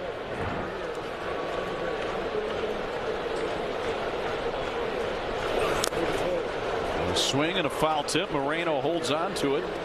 And Kyle Manzardo is a strikeout victim. Third strikeout for Arizona pitching tonight. First for Clark. Nice catch here by Moreno. Yeah, that ball, it looked like a little sinker, goes right into the glove. And that was a tough pitch to hit. That was out of the strike zone. He got him to chase after it. Tipped it, but it was caught. There's Brian Rocchio with 1 out in the 6th. That one high in the air toward the seats, foul, and it will make it out of play. Arenado gave it a look, a few rows deep. Arizona no runs on 2 hits tonight. Cleveland 1 run on 3 hits. Errorless baseball for both sides. Diamondbacks still left 3 on base. Cleveland has left 5. Brian Rocchio looking for his first hit of the night.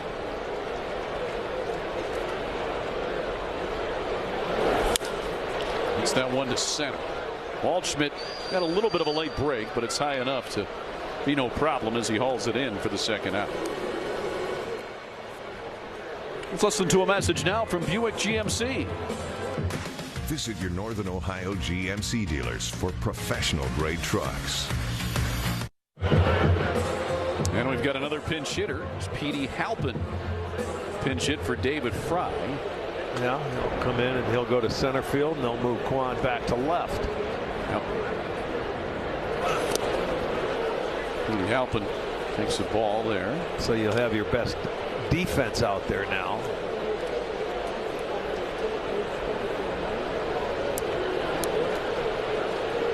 David Fry was 0 for 1 tonight with a walk. 2-0 to Petey Halpin.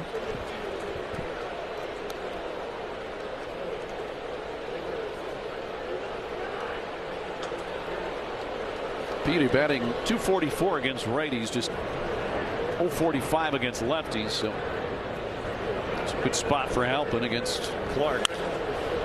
It's that one towards short left center. Out goes Perdomo, the shortstop. He'll make the catch. And a quick inning for Taylor Clark. 3 up, 3 down go the Guards. We head to the 7th. Still 1-0 Cleveland.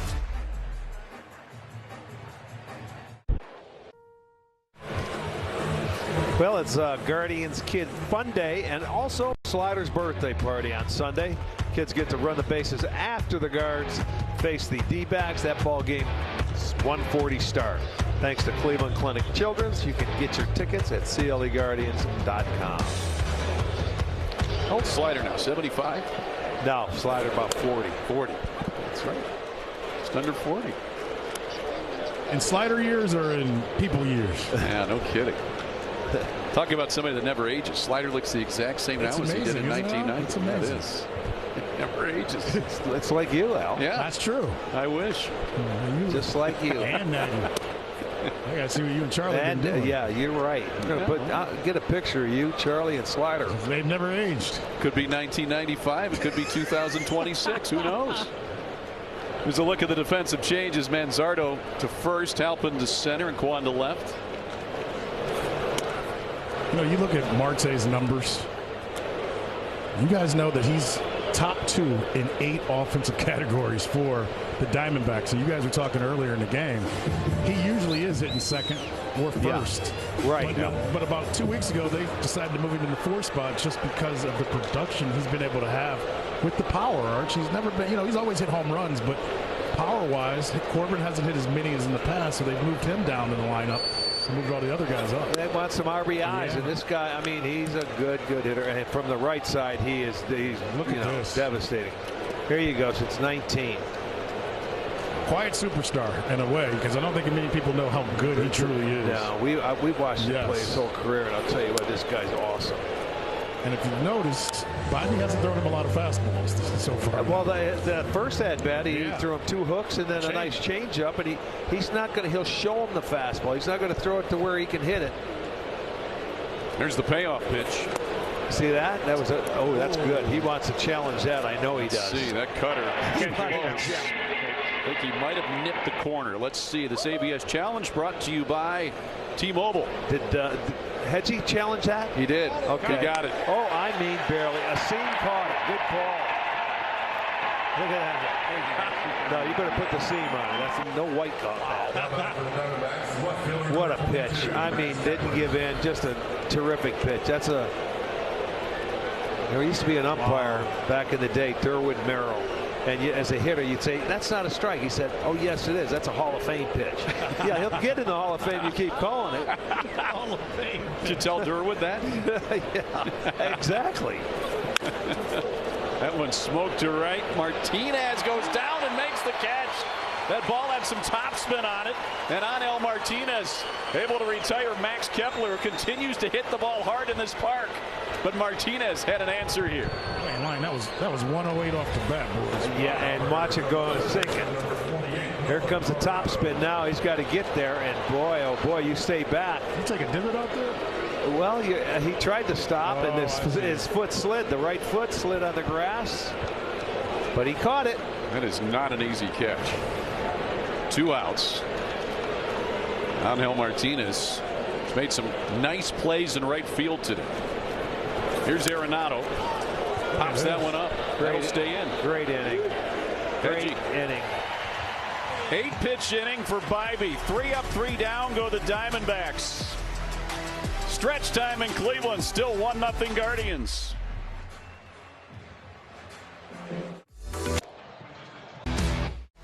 This copyrighted telecast is presented by authority of the Cleveland Guardians and may not be reproduced or retransmitted in any form. And the accounts and descriptions of this game may not be disseminated without the express written consent of the Cleveland Guardians. Well, it's been a fun night tonight for Tanner Bybee and the Cleveland Guardians defense. They lead the Diamondbacks 1-0. And a new pitcher coming in for Arizona. Third pitcher tonight, Jonathan Loaisiga.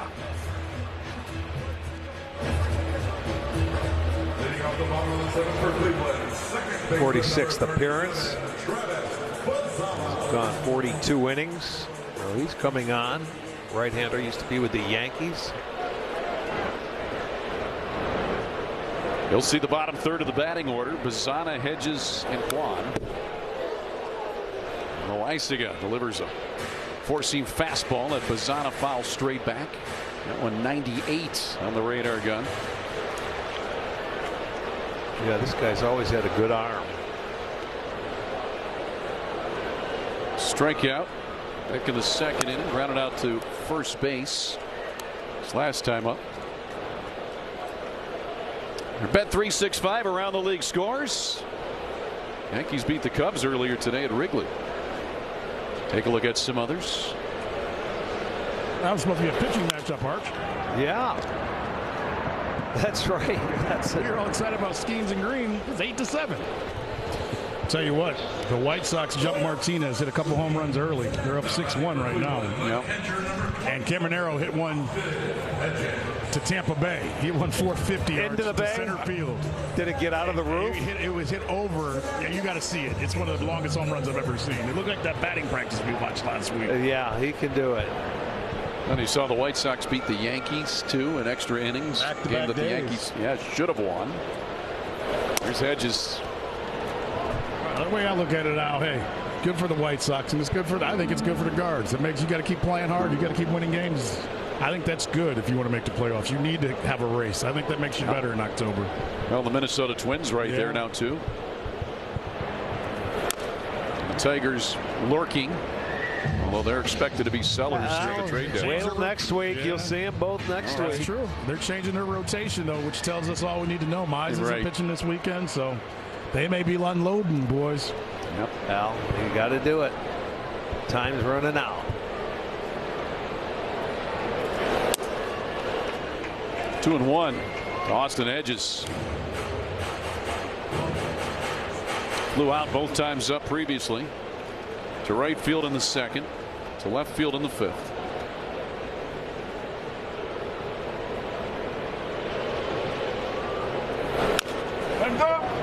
Two now with that foul ball. If you're just joining us, some good pitching tonight. Arizona no runs on only 2 hits. Cleveland 1 run on just 3 hits. Yeah, 5 hits in the ball game. Another 1-0 ball game. Errorless baseball. 2-2 to Hedges. Swing and a miss. 4th strikeout tonight for Arizona pitching. 2nd out of the inning. Key play of the night. Stephen Kwan. He has 2 of Cleveland's 3 hits.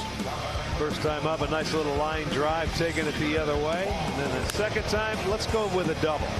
Hit the gap over there, hustled out of the box, knowing it was going to find the grass. But hasn't been able to score, but in 2 out of the 3 hits. So Kwan perfect at the plate thus far. Hitting in the 9-hole tonight. Takes strike 1.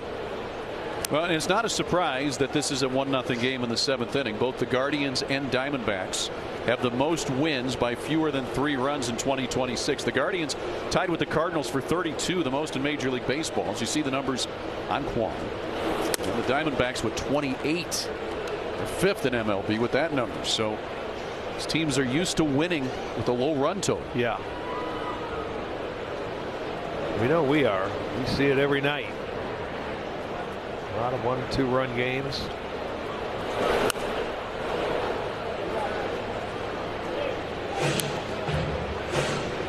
And Arizona, as we talked about earlier tonight, last month or 2 has really picked it up on offense.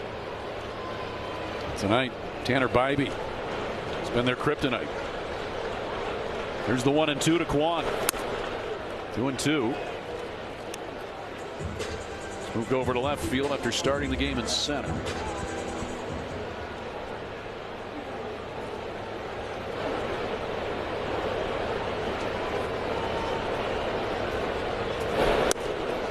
Three and 2. Now Kwani has put up good at bats both times tonight, where he got the single in the 3rd inning and then the double in the 5th.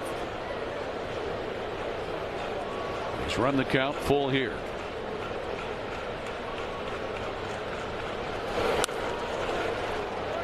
Raced a pretty good pitch. Yeah, keeps fouling them off.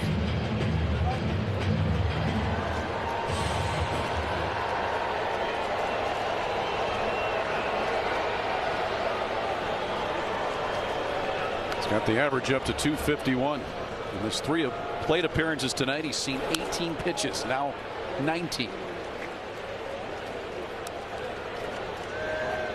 Now, you put up at bats like this, Sarge. Yeah, wears on a pitching staff. It sure does. I mean, this is him back in his style, no doubt. His way to go. Fouling pitches off, getting the 2 strikes. It doesn't matter. Good eye at the plate, and walked. So he's been on all 3 times. Those are the type of bats that make pitchers and teams just say throw it down the middle and get it over with. Yeah, you know what I mean. Which is exactly what he wants, right? They worked the walk there, so he's been aboard all 3 times tonight for Cleveland. Back to the top of the order we go, and Angel Martinez. Angel's been frustrated tonight. He felt like he's hit the ball well a couple times and has nothing to show for it. Well, tell him they hit a changeup and a bloop one in there. He'll swing hard. No, I know that. Right, but there's not much you can do. His last at bat, a heck of a play by Arenado at 3rd base. As someone told him, you're not the only one he's done that to. Oh yeah, he does that to everybody. Now bat from the left side of the plate for the first time tonight. He hits that one high in the air to shallow left center. It's the left fielder Kepler. Side retired. We head to the 8th inning. Still 1-0 Cleveland here at Progressive Field.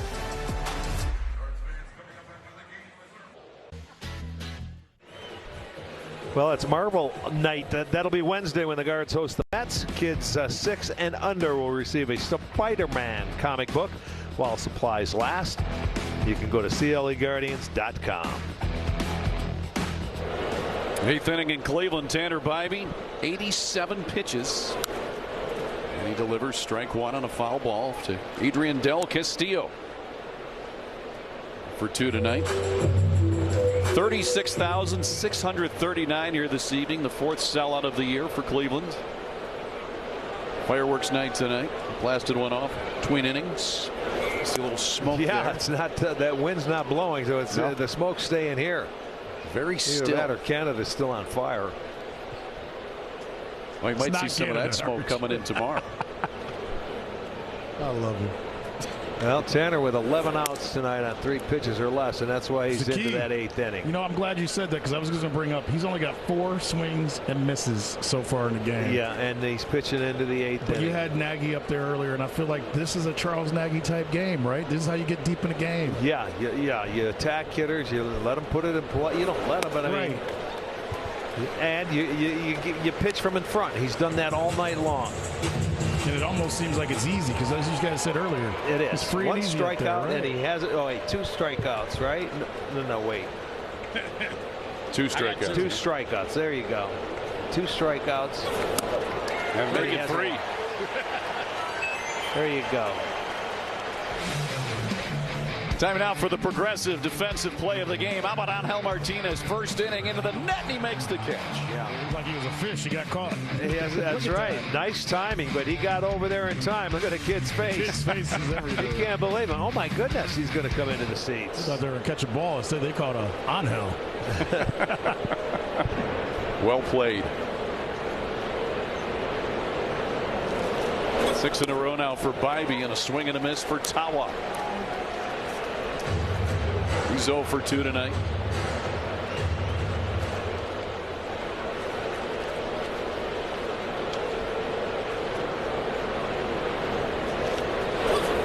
Showing bunt, taking. Well, that might have just been to get Jose Martinez, or rather Jose Ramirez, to think about moving in at third. I've got Angel on my mind. Yeah, we all do. But he just moved in a few steps there. I don't know how serious a bunt here would be from Tawa. Not with 1 out. You're not going to bunt. You're going to try and hit a double. I want to keep his own. That was the double swing. 1 and 2. Yeah, I mean, you bunt here, you get it on first, you got to steal second. Yeah. Well, and he's got a little bit of speed for a bigger guy. But that being said, the infield was way back. Now Jose says, yeah, with 2 strikes, back to the edge of the dirt. There's the 1-2. 2-2 now. Tim Tawa grounded out to short. Flew out to right.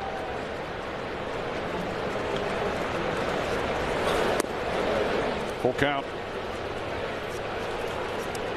That's what Tanner's trying to do, man. Go this 8 innings and turn it over to the big man and let him close it out for you. Now they've got Sabrowski and Holderman loose.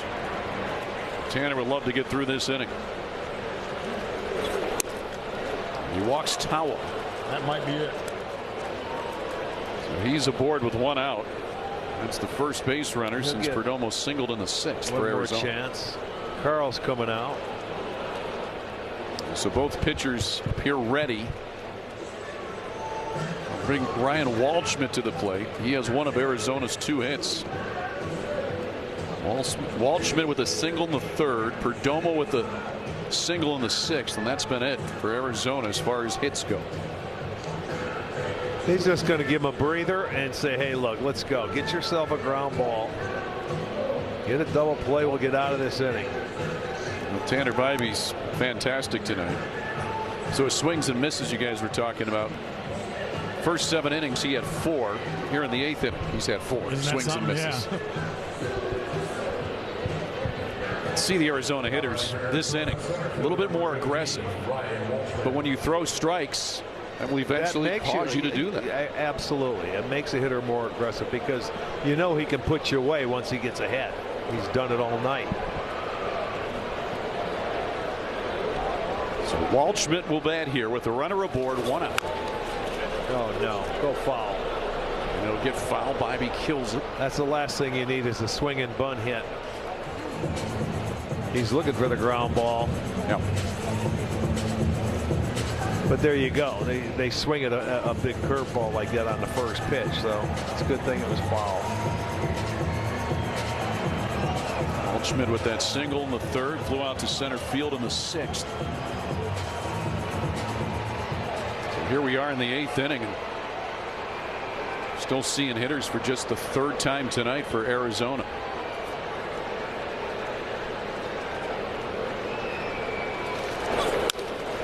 There's a bloop. And that will fall. They got a chance at second. Nope. Halpin was charging in on it. Tawa had to wait to see if it was going to fall. Yeah, that's the second of the night for Waldschmidt. Well, yeah, you watch him. He's going to go. You got to get a little more than halfway there, but he got it, and I don't think he really could have thrown the ball. He was coming in just making sure to catch it and keep it a single. But I'll tell you what, that's going to do it for Tanner Bibee. He can't do any better. He did a terrific job tonight. Fantastic job for Tanner. 7 1/3 innings. It's a standing ovation from the sellout crowd here tonight in Cleveland. It's our Cleveland Clinic call to the bullpen. We'll tell you about Cleveland's next pitcher after this.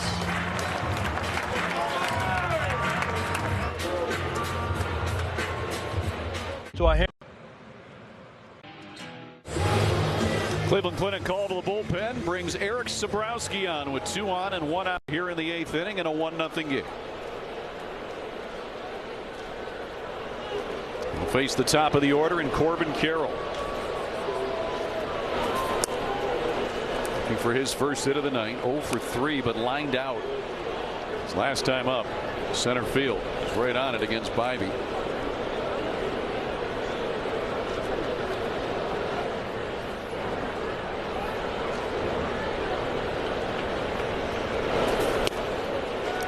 Two 2-0 to Carroll. Geraldo Perdomo would be next. Sabrowski would love a double play ball. Carroll trying to get Arizona on the board. Smokes that one, but foul. Got out in front.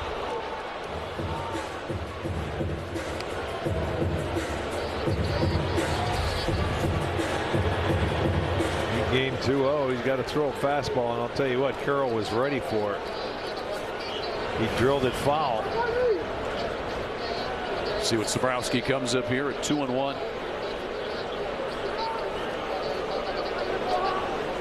Making sure that Tawa doesn't get too far off.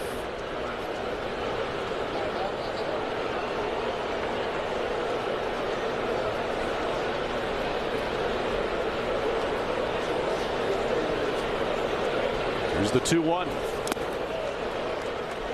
3-1 to Carroll.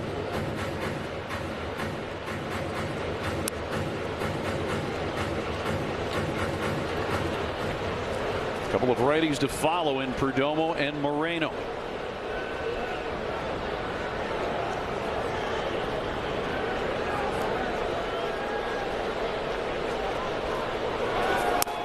Ball 4. Second walk of the inning, and now they're loaded with 1 out.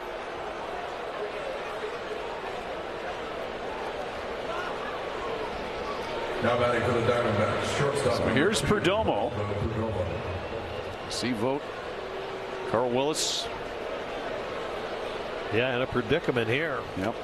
A couple of walks in the inning. They have the bases loaded and just 1 out. Infield about halfway in. Good block by Hedges. Now Sabrowski is equally good against lefties and righties. Lefties hitting 182 against him, 169 against righties. And good job by Hedges to just put a body on this. You know, you call for that breaking ball. He smothered it, kept it right there. 1-0 to Perdomo. Pull the trigger there. It's 1-1. I think he pretty much was going to take one in that at bat, you know, making him get in the strike zone. He has 1 of 3 Arizona hits tonight. And he hits that one to right field. There's another base hit. That'll tie the game. Martinez will throw it into the cutoff man, Manzardo. Everybody moves up 1. Tawa scores, and it's a 1-1 game. And that's one thing that they can do. He put a good swing on it, stayed on the baseball, and stayed on it. He didn't try to do too much. It was up off the plate, but he let that ball track deep and just hit a line drive the other way. They move up 90 feet. We got a tie ball game. The same situation. Bases loaded and still just 1 out to face their hottest hitter. Gabriel Moreno. He's 0 for 2 tonight. Reached in the 4th inning when he was hit by a pitch. This is exactly where Arizona wants up here. First pitch is inside for a ball.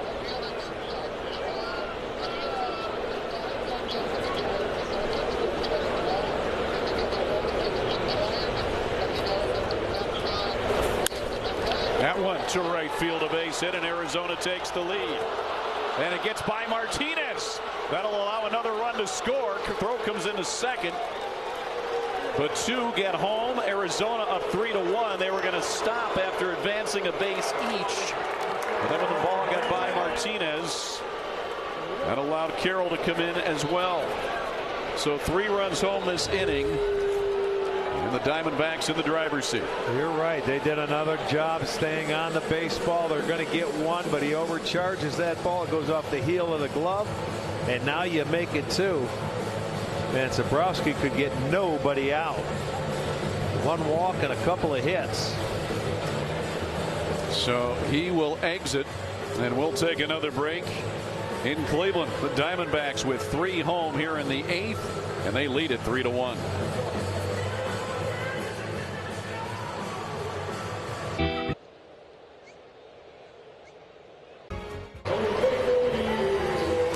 There's a dejected Tanner Bybee. He exited the game leading 1-0, and then 3 runs scored here in the 8th. That goes to show you how well he pitched against this lineup, and you can see they come in and they just took what was given. A couple of base hits the other way, a walk, and yeah, you got a feel for him there. He gets, you know, they give up the 2 runs. Yeah, he was fantastic tonight. Matt Festa on. Guardians still the jam here with runners at 2nd and 3rd, and still only 1 out. Infield in. And they're going to stay with the off-speed pitches with this guy up. Tel Marte struck out twice tonight. Hit by a pitch the other time, and he pops that one up behind home plate. Hedges coming back to take a look, but it's out of play.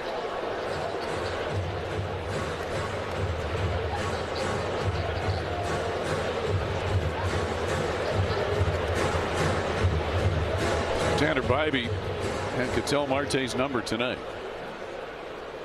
When he faces Matt Festa. Look at Tanner, man, you feel for him. 7 in the 3rd innings when he exited. Shutout baseball, but the couple of runs he left on attributed to him. Marte checks his swing, quick throw down to 3rd. And Perdomo is back.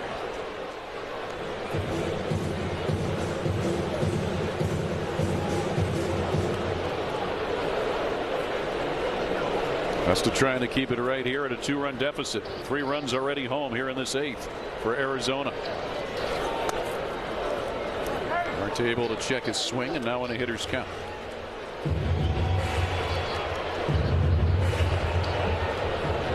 Max Kepler on deck.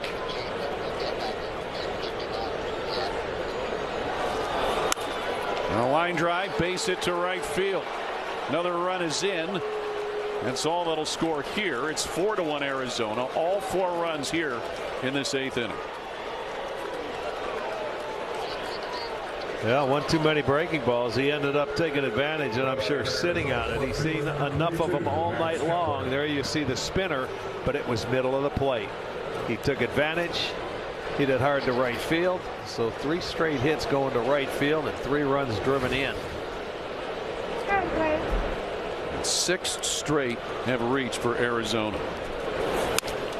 That one on the ground to 2nd. Double play potential. Bassana to Rocchio to Manzardo. So the Guards get out of it without any further damage. But Arizona gets 4. We head to the bottom of the 8th. 4-1 D-backs.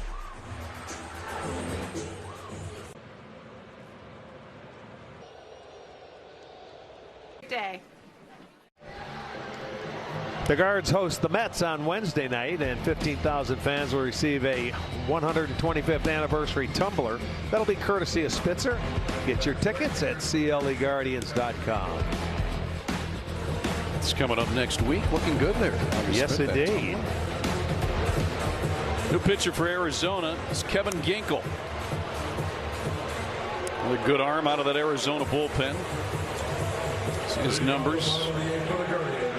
So now the Guardians Find themselves down by 3.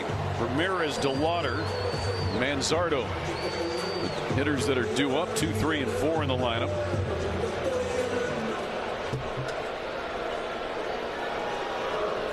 Jose been on base a couple of times. 0 for 1 with 2 walks. One in the 5th inning was the intentional walk. All right, I'm gonna find the positives, boys. That's what we got to do after a tough inning like that. Currently, the Diamondbacks do not have a closer.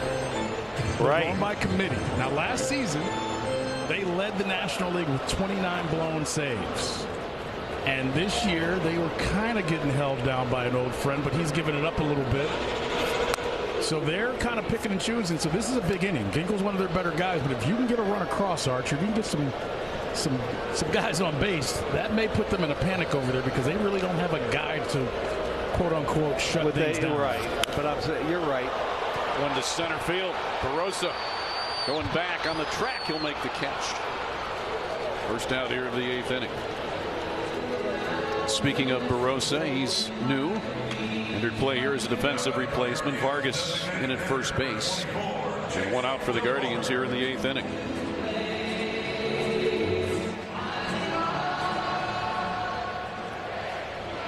So look at Vargas. And there's Chase DeLauder. 0 for 3.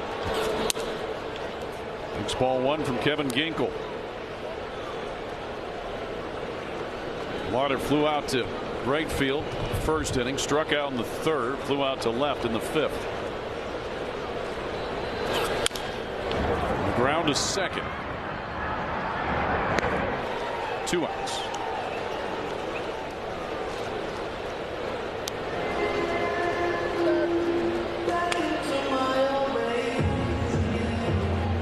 That'll bring Kyle Manzardo to the plate. Pinch hit for Rhys Hoskins in the 6th. Struck out. Not bad with 2 outs and nobody aboard here in this 8th inning.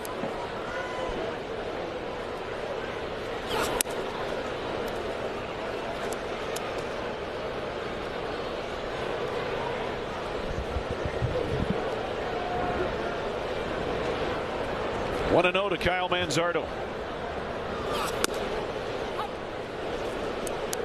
That one caught the top of the zone. 1 and 1. Numbers on Manzardo. As Arch pointed out, he's had 3 home runs this past week. One just missed. Yeah, he had a tough month, but he's starting to get hot again. And it started with some pinch hits, guys. It's amazing what a couple pinch hits can do for a hitter. Yeah, good. A couple home runs in Cincinnati. Swings and misses on that breaking ball. 2-2 to Manzardo here in the 8th inning with 2 outs and nobody on. Now this one has changed. It was 1-0 Cleveland heading into the 8th. Arizona put up 4 in the top half of this inning. 36,000 plus here tonight. You can feel the air just go right out of it.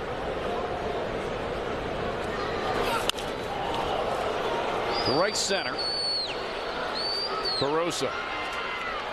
3 up, 3 down go the Guards here in the 8th inning. We head to the 9th.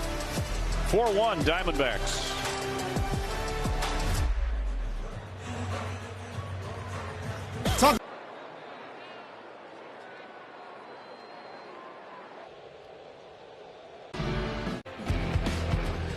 Well, the Guardians will be taking on the D-backs tomorrow night as well, and 15,000 fans will receive a Kate Smith bobblehead courtesy of Pepsi. Also $2 Miller Lite pregame, postgame fireworks presented by Honda. Get your tickets, CLEGuardians.com. Hitters 6, 7, and 8 here in the 9th inning for Arizona. We'll see a new pitcher. It's lefty Will Dion. 11th appearance for Will. Sierra Nato, Del Castillo, and Tawa. See, not Tawa any longer as he's out of the game. Vargas.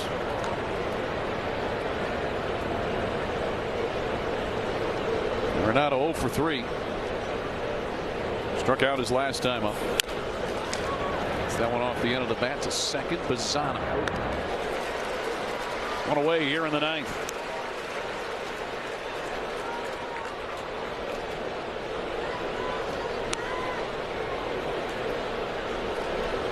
Now batting for the Diamondbacks, designated hitter number 25. I'll bring Del Castillo to the plate.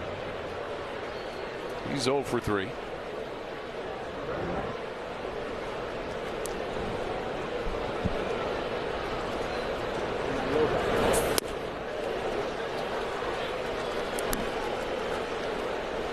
First pitch strike on that four-seamer for Will Dion.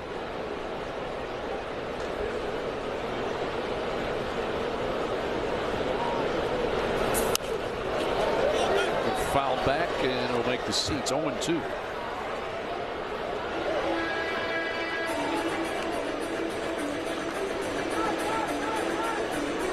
So 0-2 to Adrian Del Castillo.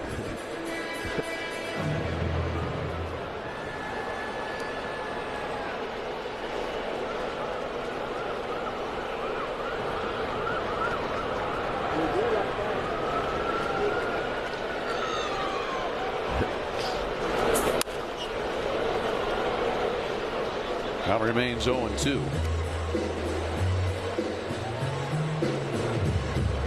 Cleveland trying to hold Arizona right here. A 3-run deficit, and got to come up with some magic in the ninth inning. Rocchio, Halpin, and Bazzana are due up.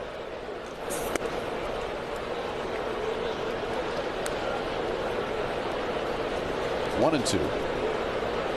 Brandon Garcia is getting loose for Arizona in the pen. Probably see him in the ninth inning. A swing and a miss. Well, Dion gets his first strikeout tonight. It's the 4th for Cleveland pitching. Now batting for Arizona, first baseman number 6, Diamondbacks Vargas.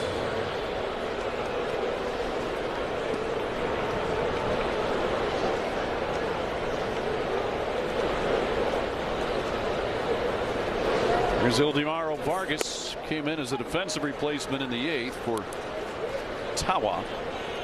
He hits for the first time tonight with 2 outs and nobody on here in the 9th. The numbers, he's on an 11-game hitting streak. Be a hard way to lose it. Yeah, it would be, but you come in, you try to win the ball game. That's all. You were getting used to saying that Tawa name, weren't you? Yeah, that was enjoyable. Some names are just fun to say. Tawa is one of those. There's a look at Garcia.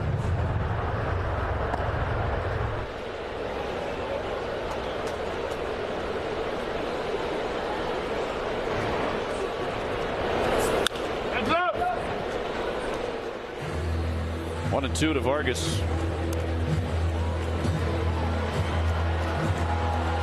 Well, Dion trying to have a 3-up, 3-down inning out of the pen.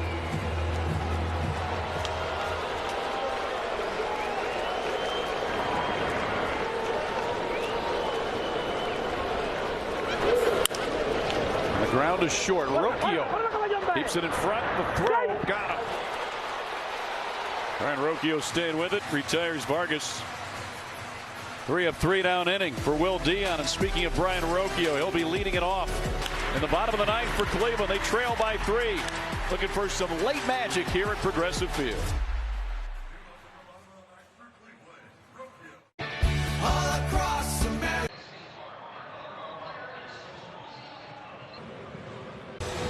Well, score big on authentic gear and MLBshop.com. From official jerseys and memorabilia to hats and hoodies, we've got the whole season covered. Visit MLBshop.com/Guardians, the official source for your Guardians gear. New pitcher in for Arizona. It's Brandon Garcia, looking for his first save of the season.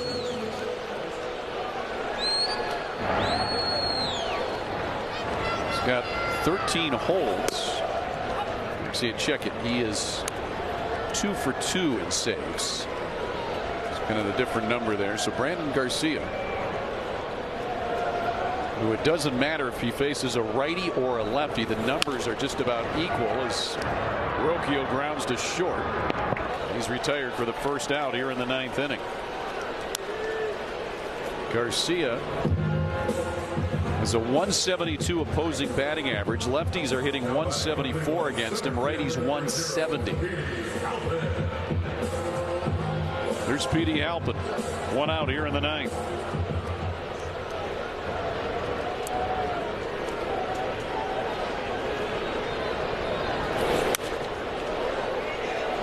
Garcia gets ahead. That foul ball. Arizona with 4 runs in the 8th inning. That's been the difference tonight. Halpin hits it hard, but right at Perdomo. 2 outs.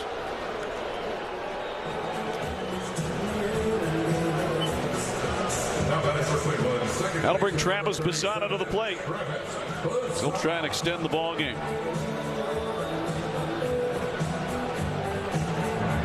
2 outs on 4 pitches for Garcia. Yeah, he's coming out and he's throwing strikes. All 4 pitches have been strikes. When you have a 3-run lead, you don't have to mess around as Bassano checks. Not in time, says Lance Barksdale. Strike 1.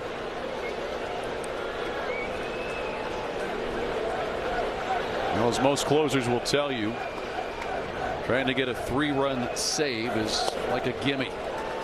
0-2 to Bassano. Garcia trying to make quick work of the Guardians here in the 9th. Bassano looking for his first hit of the night.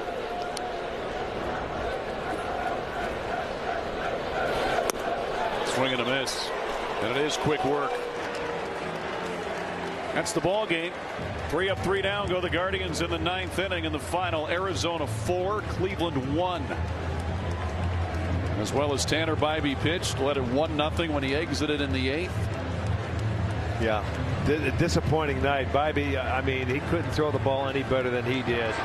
Coming out, pitching 7 1/3, only allowed 3 hits. He walked that one guy in his last inning, and then they had an opportunity. He came out of the game after the base hit, and both those runs scored, but you can't pitch any better than Tanner did tonight. You certainly can. This was the game that for the longest time it might look like it might go in Cleveland's favor, 1-0, but unfortunately for the Guards and the 36,000 plus here tonight, it was not to be. So 4-1 is the final. Coming up next, Kaylee Griffin and Cody Allen will have Guardians postgame for you. Make sure you stay tuned for that. Our coverage will be back with you on Sunday for the game, but stay tuned after. Kaylee and Cody will break it all down here in Cleveland. 4-1 the final. Arizona winner. For Rick Manning and Andre Knott, I'm Al Pulowski. Talk to you Sunday.